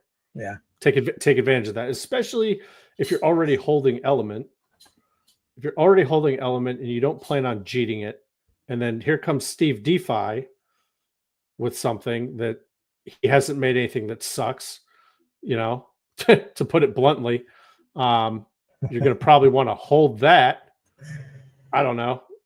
If you plan on holding both of them, you might as well hold them in an LP and make fees. Yeah. Yeah. It's just, it's hard for me to like have this conversation with people sometimes because, they see it as not getting the price appreciation that you would get from just holding one or the other liquid. But it's like, you guys, you have to understand how liquidity bonding works, because unless one just shoots up like a 25x and the other one goes down at the same time, which haven't seen that yet. No. It's gonna go like, it might go like this, but they're still gonna be going up. And you're making fees the whole way up, the whole way down. What I like to tell a lot of people, especially with V2, one of my secret sauce trading strategies is I like to put on a couple indicators like Bollinger Bands and RSI, easy ones, right? Just the basic ones. When I see something really high and I'm holding it and it's really high on the top of the Bollinger Band, that's when I like to chuck it into an LP, because I'm taking advantage, especially a V2. This is a V2 strategy, guys. And if it's at the top of the Bollinger Band, you're like, okay, it's probably going to come back and retrace. Chuck it into an LP, chuck it into one of these LPs, and it's going to, you're just going to keep getting fees. So it's going to go all the way down. Instead of poo-pooing, like, oh man, my coin is down 60%, poo-poo. You could have been making fees all the way down. And then as it comes all the way back up, and then if you want, when it gets back up to your original price, you can either nuke your LP, do whatever you want, or just keep it in there. But that's one of my things that I do is I wait till something's high. That's when I get into the V2 LP, let it drop, come back up, and then reestablish. I might nuke it, wait for it to do its thing again. Once it gets high, boom, I'm in the LP, take advantage of the down, take advantage of the up. That's one thing you can do to assuage your concern of impermanent loss. So if you're worried about having it in an LP and just missing out on this, one thing you can do is wait for it to get high. When you think it's going to come down, jump into the LP, ride it down, ride it back up, take it out. Wait for it to do its thing, stabilize, jump in, let it go down, let it come back up. That's just one thing I would say to someone that is like just adamant about, I don't do LPs because of impermanent loss. There's ways around that. Or like you're just saying, I mean, to say it short, like in that scenario, you were better off holding the LP tokens than you were holding the actual token. Right. So it's not, oh, I don't do LPs because impermanent loss. Well, holding tokens can be impermanent loss as well, because if you're now you're not getting the fees. Well, right. I mean, you missed out on fees too. If it's worth $1 and then it goes down to 50 cents, you took a loss, and then it comes back up to $1. Well, then if you didn't sell on it going from $1 to 50 and back up to $1, that's impermanent loss. Like you didn't actually lose because you're still holding that token. But in your scenario, you're earning fees all the way down and back up. Yes. So you would have been better holding in the LP tokens as opposed to just being afraid of it and being like, no, I'm just going to hold liquid. So the same things that you could say bad about LP, you could say on the other side are bad about holding liquid tokens. 100%. But now, thankfully, our group is at, man, we got like for a non like founder coin Telegram group, we have 675 people in there, right? Yeah. And we have a lot of really, really, really smart people. So back in the day when there was only 30 or 40 of us, me and Nathan and myself, we would literally answer every single question. But now we have tens of guys that will just jump in, bam, answer the question. I mean, these guys are pros too. And I'm very thankful that they made it into our chat. But yeah, I definitely recommend anyone that has any kind of questions about anything that we talked about, jump in there. And don't be afraid to ask us. Oh, thanks, man. in the YouTube, if you're on the Helios YouTube, you can find the link to their Telegram in the description. Yeah, it also helps out so people don't have to like bombard, the founders with questions about LPing and Yeah. get those kind of chats mingled. Just come into ours. Yeah. We're open. You're allowed to talk about any coin you want. We don't care. In the Titanx ecosystem, you can talk about anything, especially LP wise, and you will have your question answered very quickly, for sure. Nice. That's awesome. Another question that I kind of missed earlier. They're asking about an element ETH pair. Like, we have zero plans of adding that. And the reason being is the entire Titanx ethos is built on Titanx. If you bond your liquidity with Titanx or Titanx ecosystem projects, then you're riding that price movement up and down with Titanx. That's really the whole, I don't want to say selling point. That's what we're all doing here, is we're building on Titanx. If we add this ETH pair, that's going to depeg us from that bonded liquidity of Titanx. And if Titanx does a 10x, we're not going to fill that full 10x because this ETH pair is going to drag us down through arbitrage. Because ETH went up 4%. Yeah. So we're happy to add, and there was another question down here, adding the vault pillars. Yeah, if your token is in the Titanx ecosystem and you're following those ideals that we were looking for, if you're bonded with Titanx or Titanx ecosystem token, which all of the vault pillars are, then if Titanx goes up, so does Vault and all the vault pillars. And that's what we want as a requirement for E280 is we want everybody riding the USD value of Titanx up and down. The volatility that we're looking for is within the ecosystem, but we don't want to introduce outside volatility from outside of Titanx. So, yeah, we got plenty here. We got plenty here.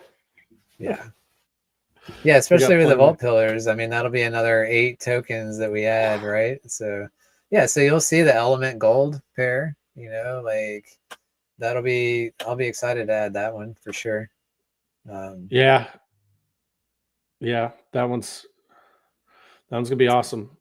But yeah, my thing is if you're in the ecosystem and you're supporting it, like in some form or fashion, you're burning Titanx, you're locking it up, you're decreasing the supply, and that's what's supporting the price of Titanx. If you're doing that, then absolutely Element 280 is interested in being a part of that. And that's really what it comes down to. So, man, that's going to be you're going to be scrolling. Yeah. Oh, it's funny. One of our guys, so Mello, he's on our team, right? Everyone knows Mello. Shout out if you're watching. I remember I did a voice chat voice chat on Telegram with him. We voice chat all the time at night because our families are all asleep and we get bored. So we'll just jump on a voice chat. Yeah. And I hear him clicking. I'm like, what the hell are you doing? He's like, oh, dude, I'm on the Element 280 website just working the buy and burns. I was like, really? He goes, yeah, man. I'm making like $14 a time. And I was like, and then all of a sudden he hears me and he's like, no, I didn't say nothing. Get away.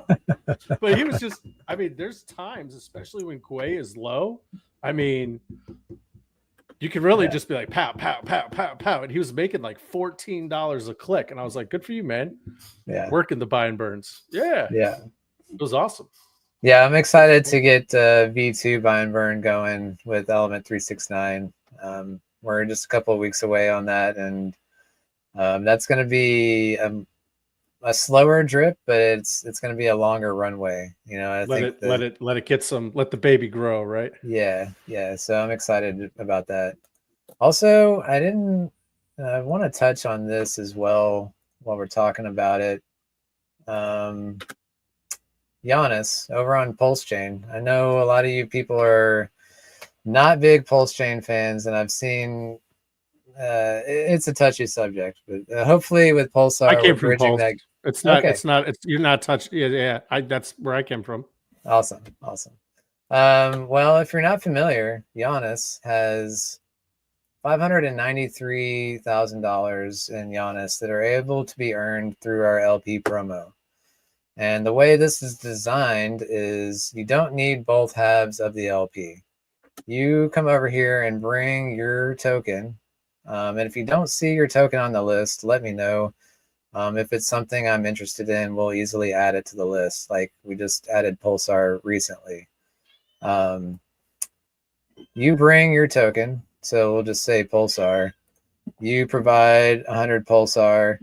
We will match that with the current value. So right now the ratio is 3-to-1 basically. We'll match it with the Giannis from our smart contract, and you create that LP. And then as you're earning fees, so when that LP is created, it's owned jointly. 50% is yours, 50% is owned by the smart contract. And that's the exact same. You're only providing one half of the LP. The smart contract's providing the other half. Wow. So okay, I see what you're doing here. And that then is interesting. Yeah, and then as trading fees are accumulating, you're earning on trading fees just like you normally would with an LP. The difference here is that every month that goes by, you earn an additional 1% of the total. So it starts out 50-50, but after a month, it's 51-49. Incentivizes you to sit in there. Yeah. And then the longer you hold, up to 3 years, it would be like, I think it was 86%, 14%. So after that, you would own, at any point, there's a 1-day lockup. That's all there is requirement. Anything after a day, you're free to go. But yeah, as the longer you let it sit there. And you do this directly from the DApp. You don't have to go to PulseX and do anything there? Nothing. This is all done here natively. Yes. You don't have to know anything about LPs. You just bring your token. You got some Pulse, throw some Pulse in here. As long as your wallet is connected, the correct wallet is connected and everything. Yeah, obviously, yes. Yeah. Right. Man. How did I miss this? Why did I not know about this, dude? Giannis did not get the attention it deserves. This is a thing. This needs to be yelled. Yeah. This banner at the top was recently added. I'm like, why do people not see it? And I'm like, what do I need to do to show this? And that's when I was like, oh my God, like I'm seeing 600K in rewards available. Nobody else is seeing that. And I'm like, so that's a recent addition. We're like, hey, like right here, big at the top, like this is only here. This can only be earned by people utilizing our LP promo. So wow. I think it's huge, but it's been hard in my experience getting the attention from Pulse Chain fans. I ran a poll in our Telegram group on HLX, and very, very, very few people are in Pulse Chain. So interesting. Yeah. But maybe that changes soon. I think we're trying to bridge that gap between Titanx and Pulse in general. Yeah. I think we're getting there, and so maybe we'll get more into this. The Verse was interested in this. He was pretty big on Giannis. Giannis is another liquidity web, but we went outside of the Titanx ecosystem. So Giannis has like around 35 LPs or something like that. So you're getting that same arbitrage going on, buying and selling, but it's not bonded solely with Titanx. So if Titanx goes up, that doesn't necessarily mean Giannis is going to go up directly with it, because it's paired with, like I said, Pulse, SolidX, ETH, Bitcoin, DAI, PDAI, 9inch. You have PDAI in there? Yeah. Oh, very interesting. Because that's the little faction that I came from. Okay. That was my faction, was the PDAI Atropa. That's why I love, like, when you came out with Element 280 and you started talking about, this was back a while ago when you first started talking and going on streams and talking about the liquidity web. In my head, I was like, well, I've already seen how this plays out once, and it plays out beautifully. It's a beautiful thing when you have something that's built very nicely, very solid, and just the cogs are everything's working together to do this. And then you start introducing ARB bots for good.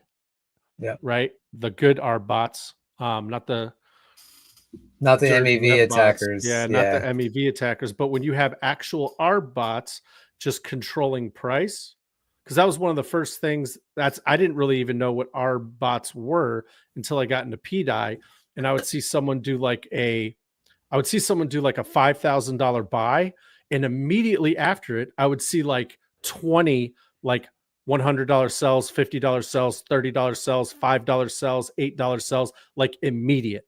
It'd be like $5,000 buy, some sells, and it helped. People didn't like it at first because they wanted this, but they didn't realize it also did the same thing.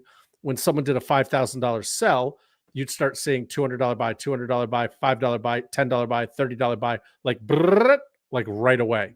Yeah. So as soon as you started talking about that, I was like, oh, okay. Yeah. Okay. Yeah. And then you look at the volume that E280 is doing. I don't know if anyone has been paying attention about the volume, but massive. You had like 740K of volume yesterday. I was like, well, people definitely aren't sleeping on this one. Right. So people know, people are paying attention because yeah. So, like, that's a lot. That's a lot, man. That's a lot of volume. Do you ever just sit there and look at the screen and be like, $740,000 is going into something that I created? That's amazing, man. That's awesome. Yeah. I mean, across all the pairs right now, it's at 1 million volume. Yeah, that's crazy. $1 million. That's a lot of money in 24 hours. You look at someone. You go into another chain and see like what their volume is. It's like 20K, 5K, whatever. You come over here to Titan X and you see like the kind of numbers that we're doing right now. It's like, what's going to happen in the bull market when everything is like just everyone's euphoric and, dancing on yachts with their shirt off? Like it's going to be very, very interesting. So that's why I'm on Team NFT. Yeah. And then once Steve DeFi comes out with his 27 volt pillars, and then we come out with our one warp. Once all those come out, like, it's going to be awesome to be able to LP with those in a set it and forget it environment. Right. And just not have to manage. I mean, you're really making my job easy by coming out with all this stuff, because I just point people in the direction. Mm-hmm. It was farms when people are like, hey, I've never LP'd before. What should I do? I would just be like, just go into farms. It's very simple. It's full range. You put your money in there, blah, blah. Well, farms is very unique if you are into the very specific, those 9 pairs, but you have something with everyone. Right. So there's literally something for everyone on this. Yeah. And that I mean, I designed this as a solution for the problem that I was having with, like, there's so many projects out there. How do I get a piece of all of it? This is it. Holding the element token, its price is derived from all these pairs. It's literally the S&P 500 for Titan X. For Titan X. Yeah. It's absolutely the S&P 500. And then anything that gets built on top of it could be like a derivative of that. Which is coming very soon. Yeah. Right. So like in the stocks, I come from the stock world.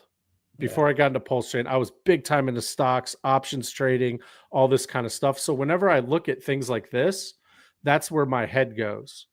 And I'm like, okay, we have the S&P 500 right now. So if someone builds on top of that, that's like SPY, right? Or that's like this one, or that's like this one. And it's so unique because this is leverage on this. Yeah. You get this one, it doesn't cost as much, but when this one goes up, this one goes. Mm-hmm. And this is something else that I like to point out as well, is like we were seeing these kingdoms forming within Titan X. Yes. It's pretty much unavoidable, and at least they're not toxic. You know, like Right. no Inferno and 100%. Dragon X are not like attacking each Right. other. Yeah. So it's nice to see that at least, but we still undoubtedly see that happening. And with Element 280, it's we're bridging that gap of kingdoms. You know, we've got LPs with everything.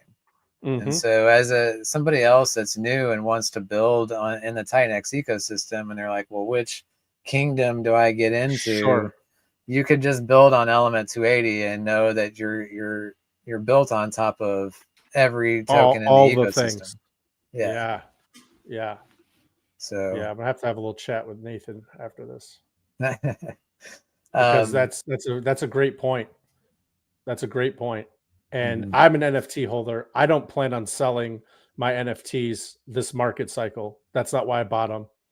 I'm going to let everyone else do whatever they want to do. Yeah. I want to know in 8 years what this is going to, I mean, just imagine all this deflation. This is any of the coins, by the way, any of the protocols that are built on Titan X right now. It's like, yeah, obviously you want to make your money for the bull market, but it's like it would behoove you to leave something in there because in 4 years, it might be way more expensive than it is now to participate. Well, I missed ETH. I missed ETH when it was, 80 cents for like 5 minutes. I missed Bitcoin, poo-pooed that. I think I bought Bitcoin at like $250 and I thought I was the smartest man in the room for selling it at 500. Yeah. Oops, fumbled that.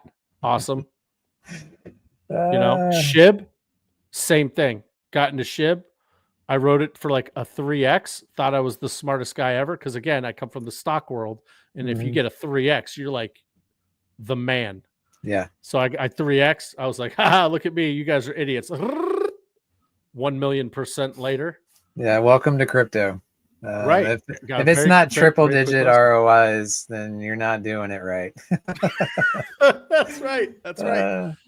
But you got to give it time. You got to give it some, a lot of people, we've been kind of blessed in this ecosystem to where, everyone expects, like there's like expectations now of not necessarily how much money you're going to make, but you now assume, okay, a new coin's coming out. It's going to 5x in 5 days. Like you have to rip that out of your head because you saw a few do that. Yeah. If you think long term about what all these buy and burns are doing, and you just take a step back and look, and that's what I have to tell myself to do all the time. Because even myself, I'm like, oh, I got an extra $1,500. What am I aping? Right? You can't really think like that in this ecosystem. This ecosystem educates you to think differently, or at least they try. Everyone tries to make you think differently. Like, hey, man, like, yeah, you can make some really good money here short term, but why don't you take for 5 seconds, take that out of your mind and insert, what does it look 5, 8 years down the road? What does that look like? And that to me is fucking spectacular. And something like this, just being able to like liquidity provide, holding an NFT that is worth a certain amount of Titan X now. Okay, well, at the end of the day, if Titan X is getting super deflationary, Jake's coming out with a couple more things that, he says are just going to absolutely nuke everything. What is all this stuff going to be worth? In 4 years, 5 years, 8 years? Like, I don't know, just something to think about. Not a sermon, just a thought. Like you don't have to sell everything. Make your money for sure. Make yours, absolutely. Right? But Jesus, I mean, if you just nuke everything and then you're going to be crying, don't be me. Don't be me. Yeah, this is, we are right on the cusp of I just laugh when I see this stuff. I laugh so hard when I see this because I was like, we made it through all that. Yeah. We made it through all that. Yeah. Now look what we have. What is that over there? What is that? Week 30. Yeah. What's that little guy? That's a molehill. That's a molehill. 40 billion. Yeah, that's nothing. 40 billion? That's 40 billion? Yeah. 16 billion, 5 billion. 800 I know million. off the top of my head 45 people that could buy that right. You know what I mean? They could buy that off the market. Not a problem. Yeah. This I is mean, these are entire weeks with less than 1 billion coming out. Like that is just think. You don't have to necessarily nuke everything on your little 2x guys. Yeah. Just hold for a second, you know? Just a little bit. See what happens. Look what happened when we did all that. Look at all that came out, and we did great numbers off the very bottom of Titan X, right? Hyper did great. Dragon X, Jesus. You know what I mean? You fumbled that one. Oops. You know, like, and we did all that with all this inflation coming out. And then now everyone's building more. Yeah. You got stuff coming out. We have stuff coming out. You know, Hyper's about to have 3 projects on it. You know, poor Hyper. You know what I mean? They're kind of sitting there like, guys, what about us? You know, and then me and Mike announced on the same day, on the exact same day. Yeah. We're like, hey, we're coming out building on Hyper. Then here comes big Mike Dean. You want to talk about getting overshadowed? He's like, I'm building on Hyper. And then everyone's like, fuck Warp. Who's that guy? Yeah. But yeah, it's gonna be awesome, man. It's gonna be very interesting to see how this all plays out. Well, I'm gonna brag and say we beat both y'all to the punch, and we are already buying and burning Hyper. No, that's listen. If you're in this for competition, that's the other thing. You said it. The beauty of this ecosystem is I don't want you to fail. I don't want Mike Dean's protocol to fail. Right. I don't want anyone building on Mike Dean's protocol to fail. Yeah. It is in my best interest and yours for both of our stuff to do what it's supposed to do. Yeah. And that's the beauty of this, man. If you're crushing it, like, I mean, at least that's the kind of guy that I am. I'm jumping in all the different telegrams and being like, you guys are murdering it. You know, good job. You know, kick ass. Keep doing your thing, man. Because the more of that we see, it's going to be especially helpful in the times that, you know, in the dips. But we already have that. We already have that structure where that foundation's already built, where it's like, hey, man, you know, we're all one big family, and the overall goal is just to nuke the piss out of everything. Yeah, just everything's just getting absolutely nuked. We're gonna be up to end of December. We're gonna be up to what, 40 protocols? I mean, you saw Mike Dean's list. Yeah. There's just more, I feel like, are getting added. More getting added all the time. Right. You know, we talked to Steve DeFi. He's like, I don't care. I'll build a pillar on Warp. He's like, why not? I was like, Jesus. Yeah, X28 is going to be interesting because there's a lot of people that are just like it's hard to convince non-NFT holders to be like, hey, this is different. You know, sure. I think there's a lot of people that are like, no thanks on Ethereum. You know, I'm going to stay on Binance Chain or Arbitrum or Base, all these other chains, Solana. Like, having X28 spread out to all those other chains, now they can stay on their preferred chain and utilize X28 just as if they were building on Titan X. And that's going to benefit the entire ecosystem, just all the exact same. That's what I'm saying. I'm very excited to see how many builders we can reach out to that have no idea about Titan X because they stay away from ETH. And when we come to a chain to them, then maybe they'll wake up and be like, "Oh wow, this is cool. Let me build on it." I've played on Solana. I played heavily on Base. They care about one thing and one thing only: green candles. Yeah. They don't care. I mean, I don't know if you've ever looked into like some of the stuff that's coming out on those chains. I mean, I'm sure ETH has the same thing, but it's like you could literally, I mean, they have websites. You could literally just press a button, add $1,000 liquidity, and boom, you have a contract and it's deployed, right? Mm-hmm. So the stuff that we're bringing is robust, precise. You know, these are not just little contracts that can be written by AI in 4 minutes, you know? Yeah. And we're able to bring that over to them. You just get 1 or 2 green candles and everyone's going to be like, what's this over here? I've never heard of this. Let me look in. What the hell's Titan X? Let me type that into Twitter. Now you're green circled in, you know, like imagine someone that tries to type in like, oh, let me go check out Titan X on X, right? And it's just green circles, like, holy shit, there's a community here. Yeah. And they are passionate. Let's see what happens when I talk shit at their community. Sami, I don't know if you ever watch. I think I heard you say that you used to watch your friend Sami. Yeah. Big fan of him just because he's like, he talks a lot about pulse chain, but he's very neutral and he's got a lot of macro intelligence that I like. Fascinating dude. But he used to say way back in the day, he used to say that he would go and test out a community. So he would go and he would like talk trash to a community to see how bad or how they defended themselves. And he's like, there's some coins out there where you can go to the Litecoin community and talk shit and they're not going to say anything to you. You know, they're like, yeah, we suck, you know. But you know, if you try that on Pulse Chain, you're going to get eviscerated. If you come over here, you're going to get eviscerated because the community is so strong and so passionate. He's like, that's what makes me want to get in, is I want to see the community eviscerate me if I go in and I talk trash. Right. He's like, that's how I know it's a strong community. They're alive. They're active. So we're alive and active right now. And we're still kind of in like bull run purgatory. Yeah. We're getting there. We're about to be there, but you know, it's still kind of like, you know, it's like a ship at sea, just kind of doing this. But once we get eyes on us and once people start doing just a little bit of due diligence on who is Titan X, what do they have going on there? We have streams every damn day. We've already done how many 12-hour streams as a community, you know?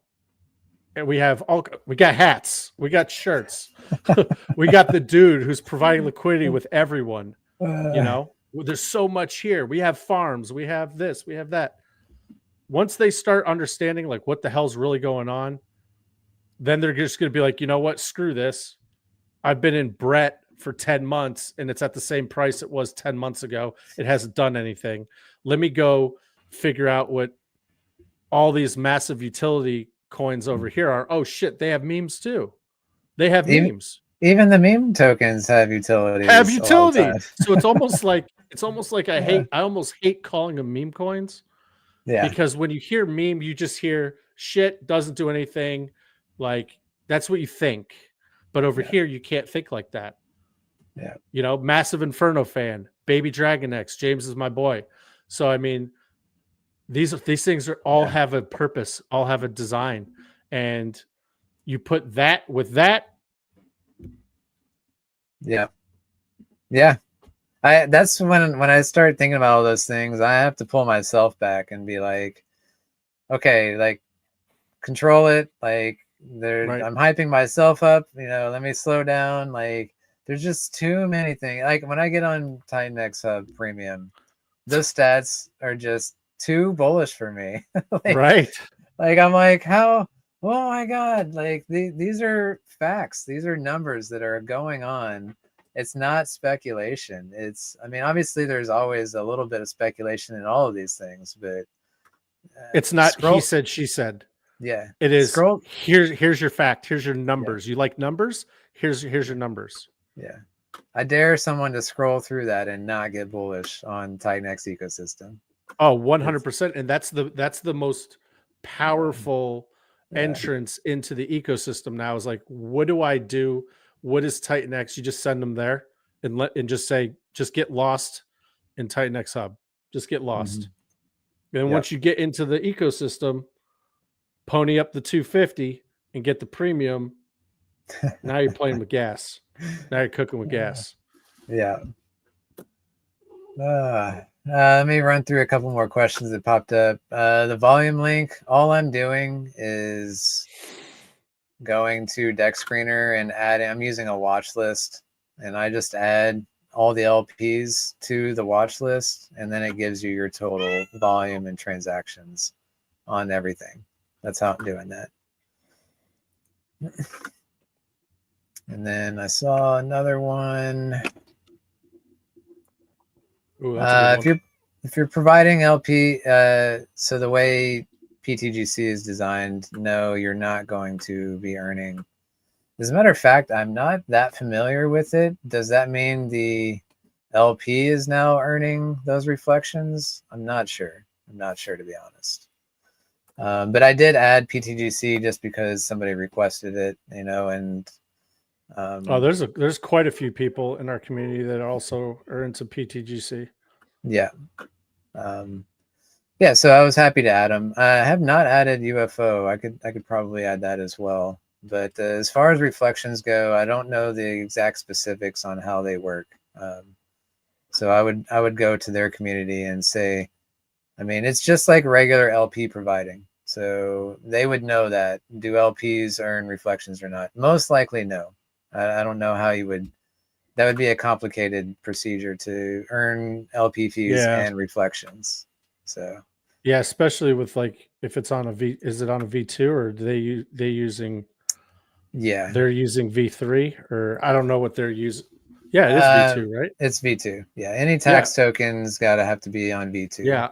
Okay. So yeah, I don't know. I that's one coin that I don't know very much about. Mm-hmm. Is PTGC. James might know. Scale isn't Scale a reflection token? It is. It is. But they're all designed slightly different. And so with Scale, I know specifically, no, you're not earning LP fees. I mean, you are earning LP fees. You're not earning reflections. So I would have to imagine it would be something similar. The same. Yeah. And that's the same with Wonderland tokens. You're earning LP fees, but you're not earning the reflections. So yeah, that just makes sense. Yeah. So that's a give and take. If you're using the LP manager, though, you've got that added bonus of you're earning additional percentage of your. So you start your LP with 50-50, and as you let it sit, you're earning a higher percentage of the ownership of that LP. So I don't know. You would have to just do the math on whether you. But that could be considered your incentive. Yeah, exactly. Yeah. On UFO, they're saying LP, or Pulse rewards. Oh, okay. I get it. So if you LP with UFO and what is that paired with? You pair that with PTGC, I'm assuming? Yeah, I believe so. I think this is a build on PTGC product. Yeah. Okay. So they've got the same idea, which I think is amazing. Any tax token should have this included in LP Manager, because if you don't, you're getting taxed in and out of your LP position is just not fun. Yeah, it's not. You're eating into your ROI immediately, and that turns off LP providers immediately. So that was a very must-have for when we were designing E280. Is like, we need an LP manager so that we can whitelist that and allow you guys to do what you do, which is great for the ecosystem. So, but yeah, I feel like we could probably start wrapping this up. Wow, we've gone over 2 hours here. That's easy for me. I'm in sales, so I can talk. I can just keep going. That's how I always am. Do you want to do a quick plug on Warp real quick before we end our stream? Yeah, sure. So if none of you guys have heard, myself and Nathan, who was on earlier, we're the founders of a protocol called Warp. It is going to be built on top of Hyper. Just high level overview. It's a perpetual auction, much like Volt. However, we're using the core is 3 input tokens. You'll be able to use ETH, Hyper, Titan X. And then we're introducing a little bit of game theory. The last 2 hours of the auction, a Tink input will pop up, and you're going to be able to degen with Tink for the last 2 hours of the auction. Now, one of the other main differences is if you enter the auction the first 12 hours of the day, you're able to claim the next day the first 12 hours. If you enter the auction the last 12 hours, you have to wait the next day, the last 12 hours to claim, if that makes sense. Mm-hmm. So there's that. And then also a couple other real nifty fun things we're doing is we are some of the ETH that comes in, we're going to be buying 88-day 1000 power hyperminers. And then with the tink that comes in, some of the tink that comes in, we're going to be using that to enter the tink and Titan X farm. So we're going to be farming on the tink Titan X farm, and then the fees that we get, we're going to be burning a ton of tink, and then we're just going to be recompounding back into the farm to grow that and help stabilize the tink price. So we're going to be, shout out to fans of tink, shout out to fans of hyper, and then of course shout out to anyone that's a fan of Titan X, because at the end of the day, this is what we're here for. But yeah, that's the core of it. It'll be pretty interesting to see. I think it's going to be interesting because it's going to have different ROIs, right? And on the DApp, you're going to be able to see, okay, which ROI is the biggest right now. ETH is at 10%, Hyper's at 2%, Titan X is at 40%. Oh man, shit, I want to go in the Titan X one. And then out of nowhere, here comes the tink for 2 hours. You can use the tink tink as an input. So if you're farming and you don't know what to do with your tink, you can always just go ahead, always enter the farm that way. Or not farm, I'm sorry, the auction that way. Is it tink only, or you're just adding that as an option? So you can still come in with Titan X or Hyper? Oh, no. So the first three will always be Hyper, ETH, and Titan X. You'll always have those open throughout the length of the auction. And then the last 2 hours of every day, the last 2 hours of the auction, that's when you'll be able to use tink as well. So you'll still be able to use the other three, and then tink will pop up as an option, and that could get very interesting. Well, the reason why we wanted to do that is because we understood that we would piss the whales off that want to wait for the last 2 seconds to enter an auction so that they can claim and get their 3%. So we didn't want to piss them off. We didn't want to piss off everyone. You're always going to piss someone off, right? We didn't want to piss them off. So then we're like, okay, well, we'll still allow that by having the tink pool open. Now, the cool thing about that is that if you do use the tink as an input, you will be able to claim that immediately when the auction day ends. So if you want to play those whale games, you'll still be able to play those whale games. You're just going to have to play it with tink. That's a cool feature. Well, that's why we're trying to kind of play around with, different ROIs, different claiming periods, kind of keep it moving. And then, over here, we're starting hyper miners. Those obviously are going to feed the Vortex and the stakers. You're welcome. We're feeding you guys, have some food. And then on the other end, we'll be trying to do what we can to help stabilize the tink price. Yeah. And again, that's you're supporting Tink, and Tink is supporting the whole ecosystem by adding liquidity, and that's again all and never pulling it. It's going as soon as that liquidity gets added, that stays there, and it's just going to keep getting bigger and bigger and bigger and bigger and bigger. Hopefully, Use Tink, guys. Use Tink. Yeah, I love it. Thanks, man. Well, cool. I think we can wrap it up from there. Again, if you guys have any questions, Telegram is the best way to reach me. And we've got links in the description, or you can go to our X and find us there.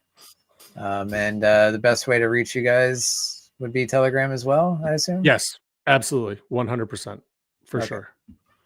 Cool.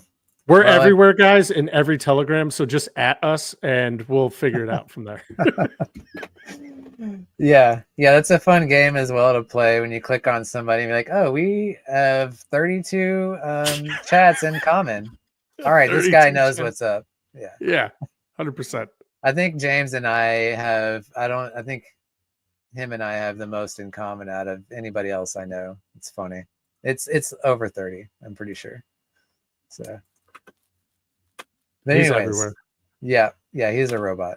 But all right, thanks guys for coming, and we'll catch you guys next time. and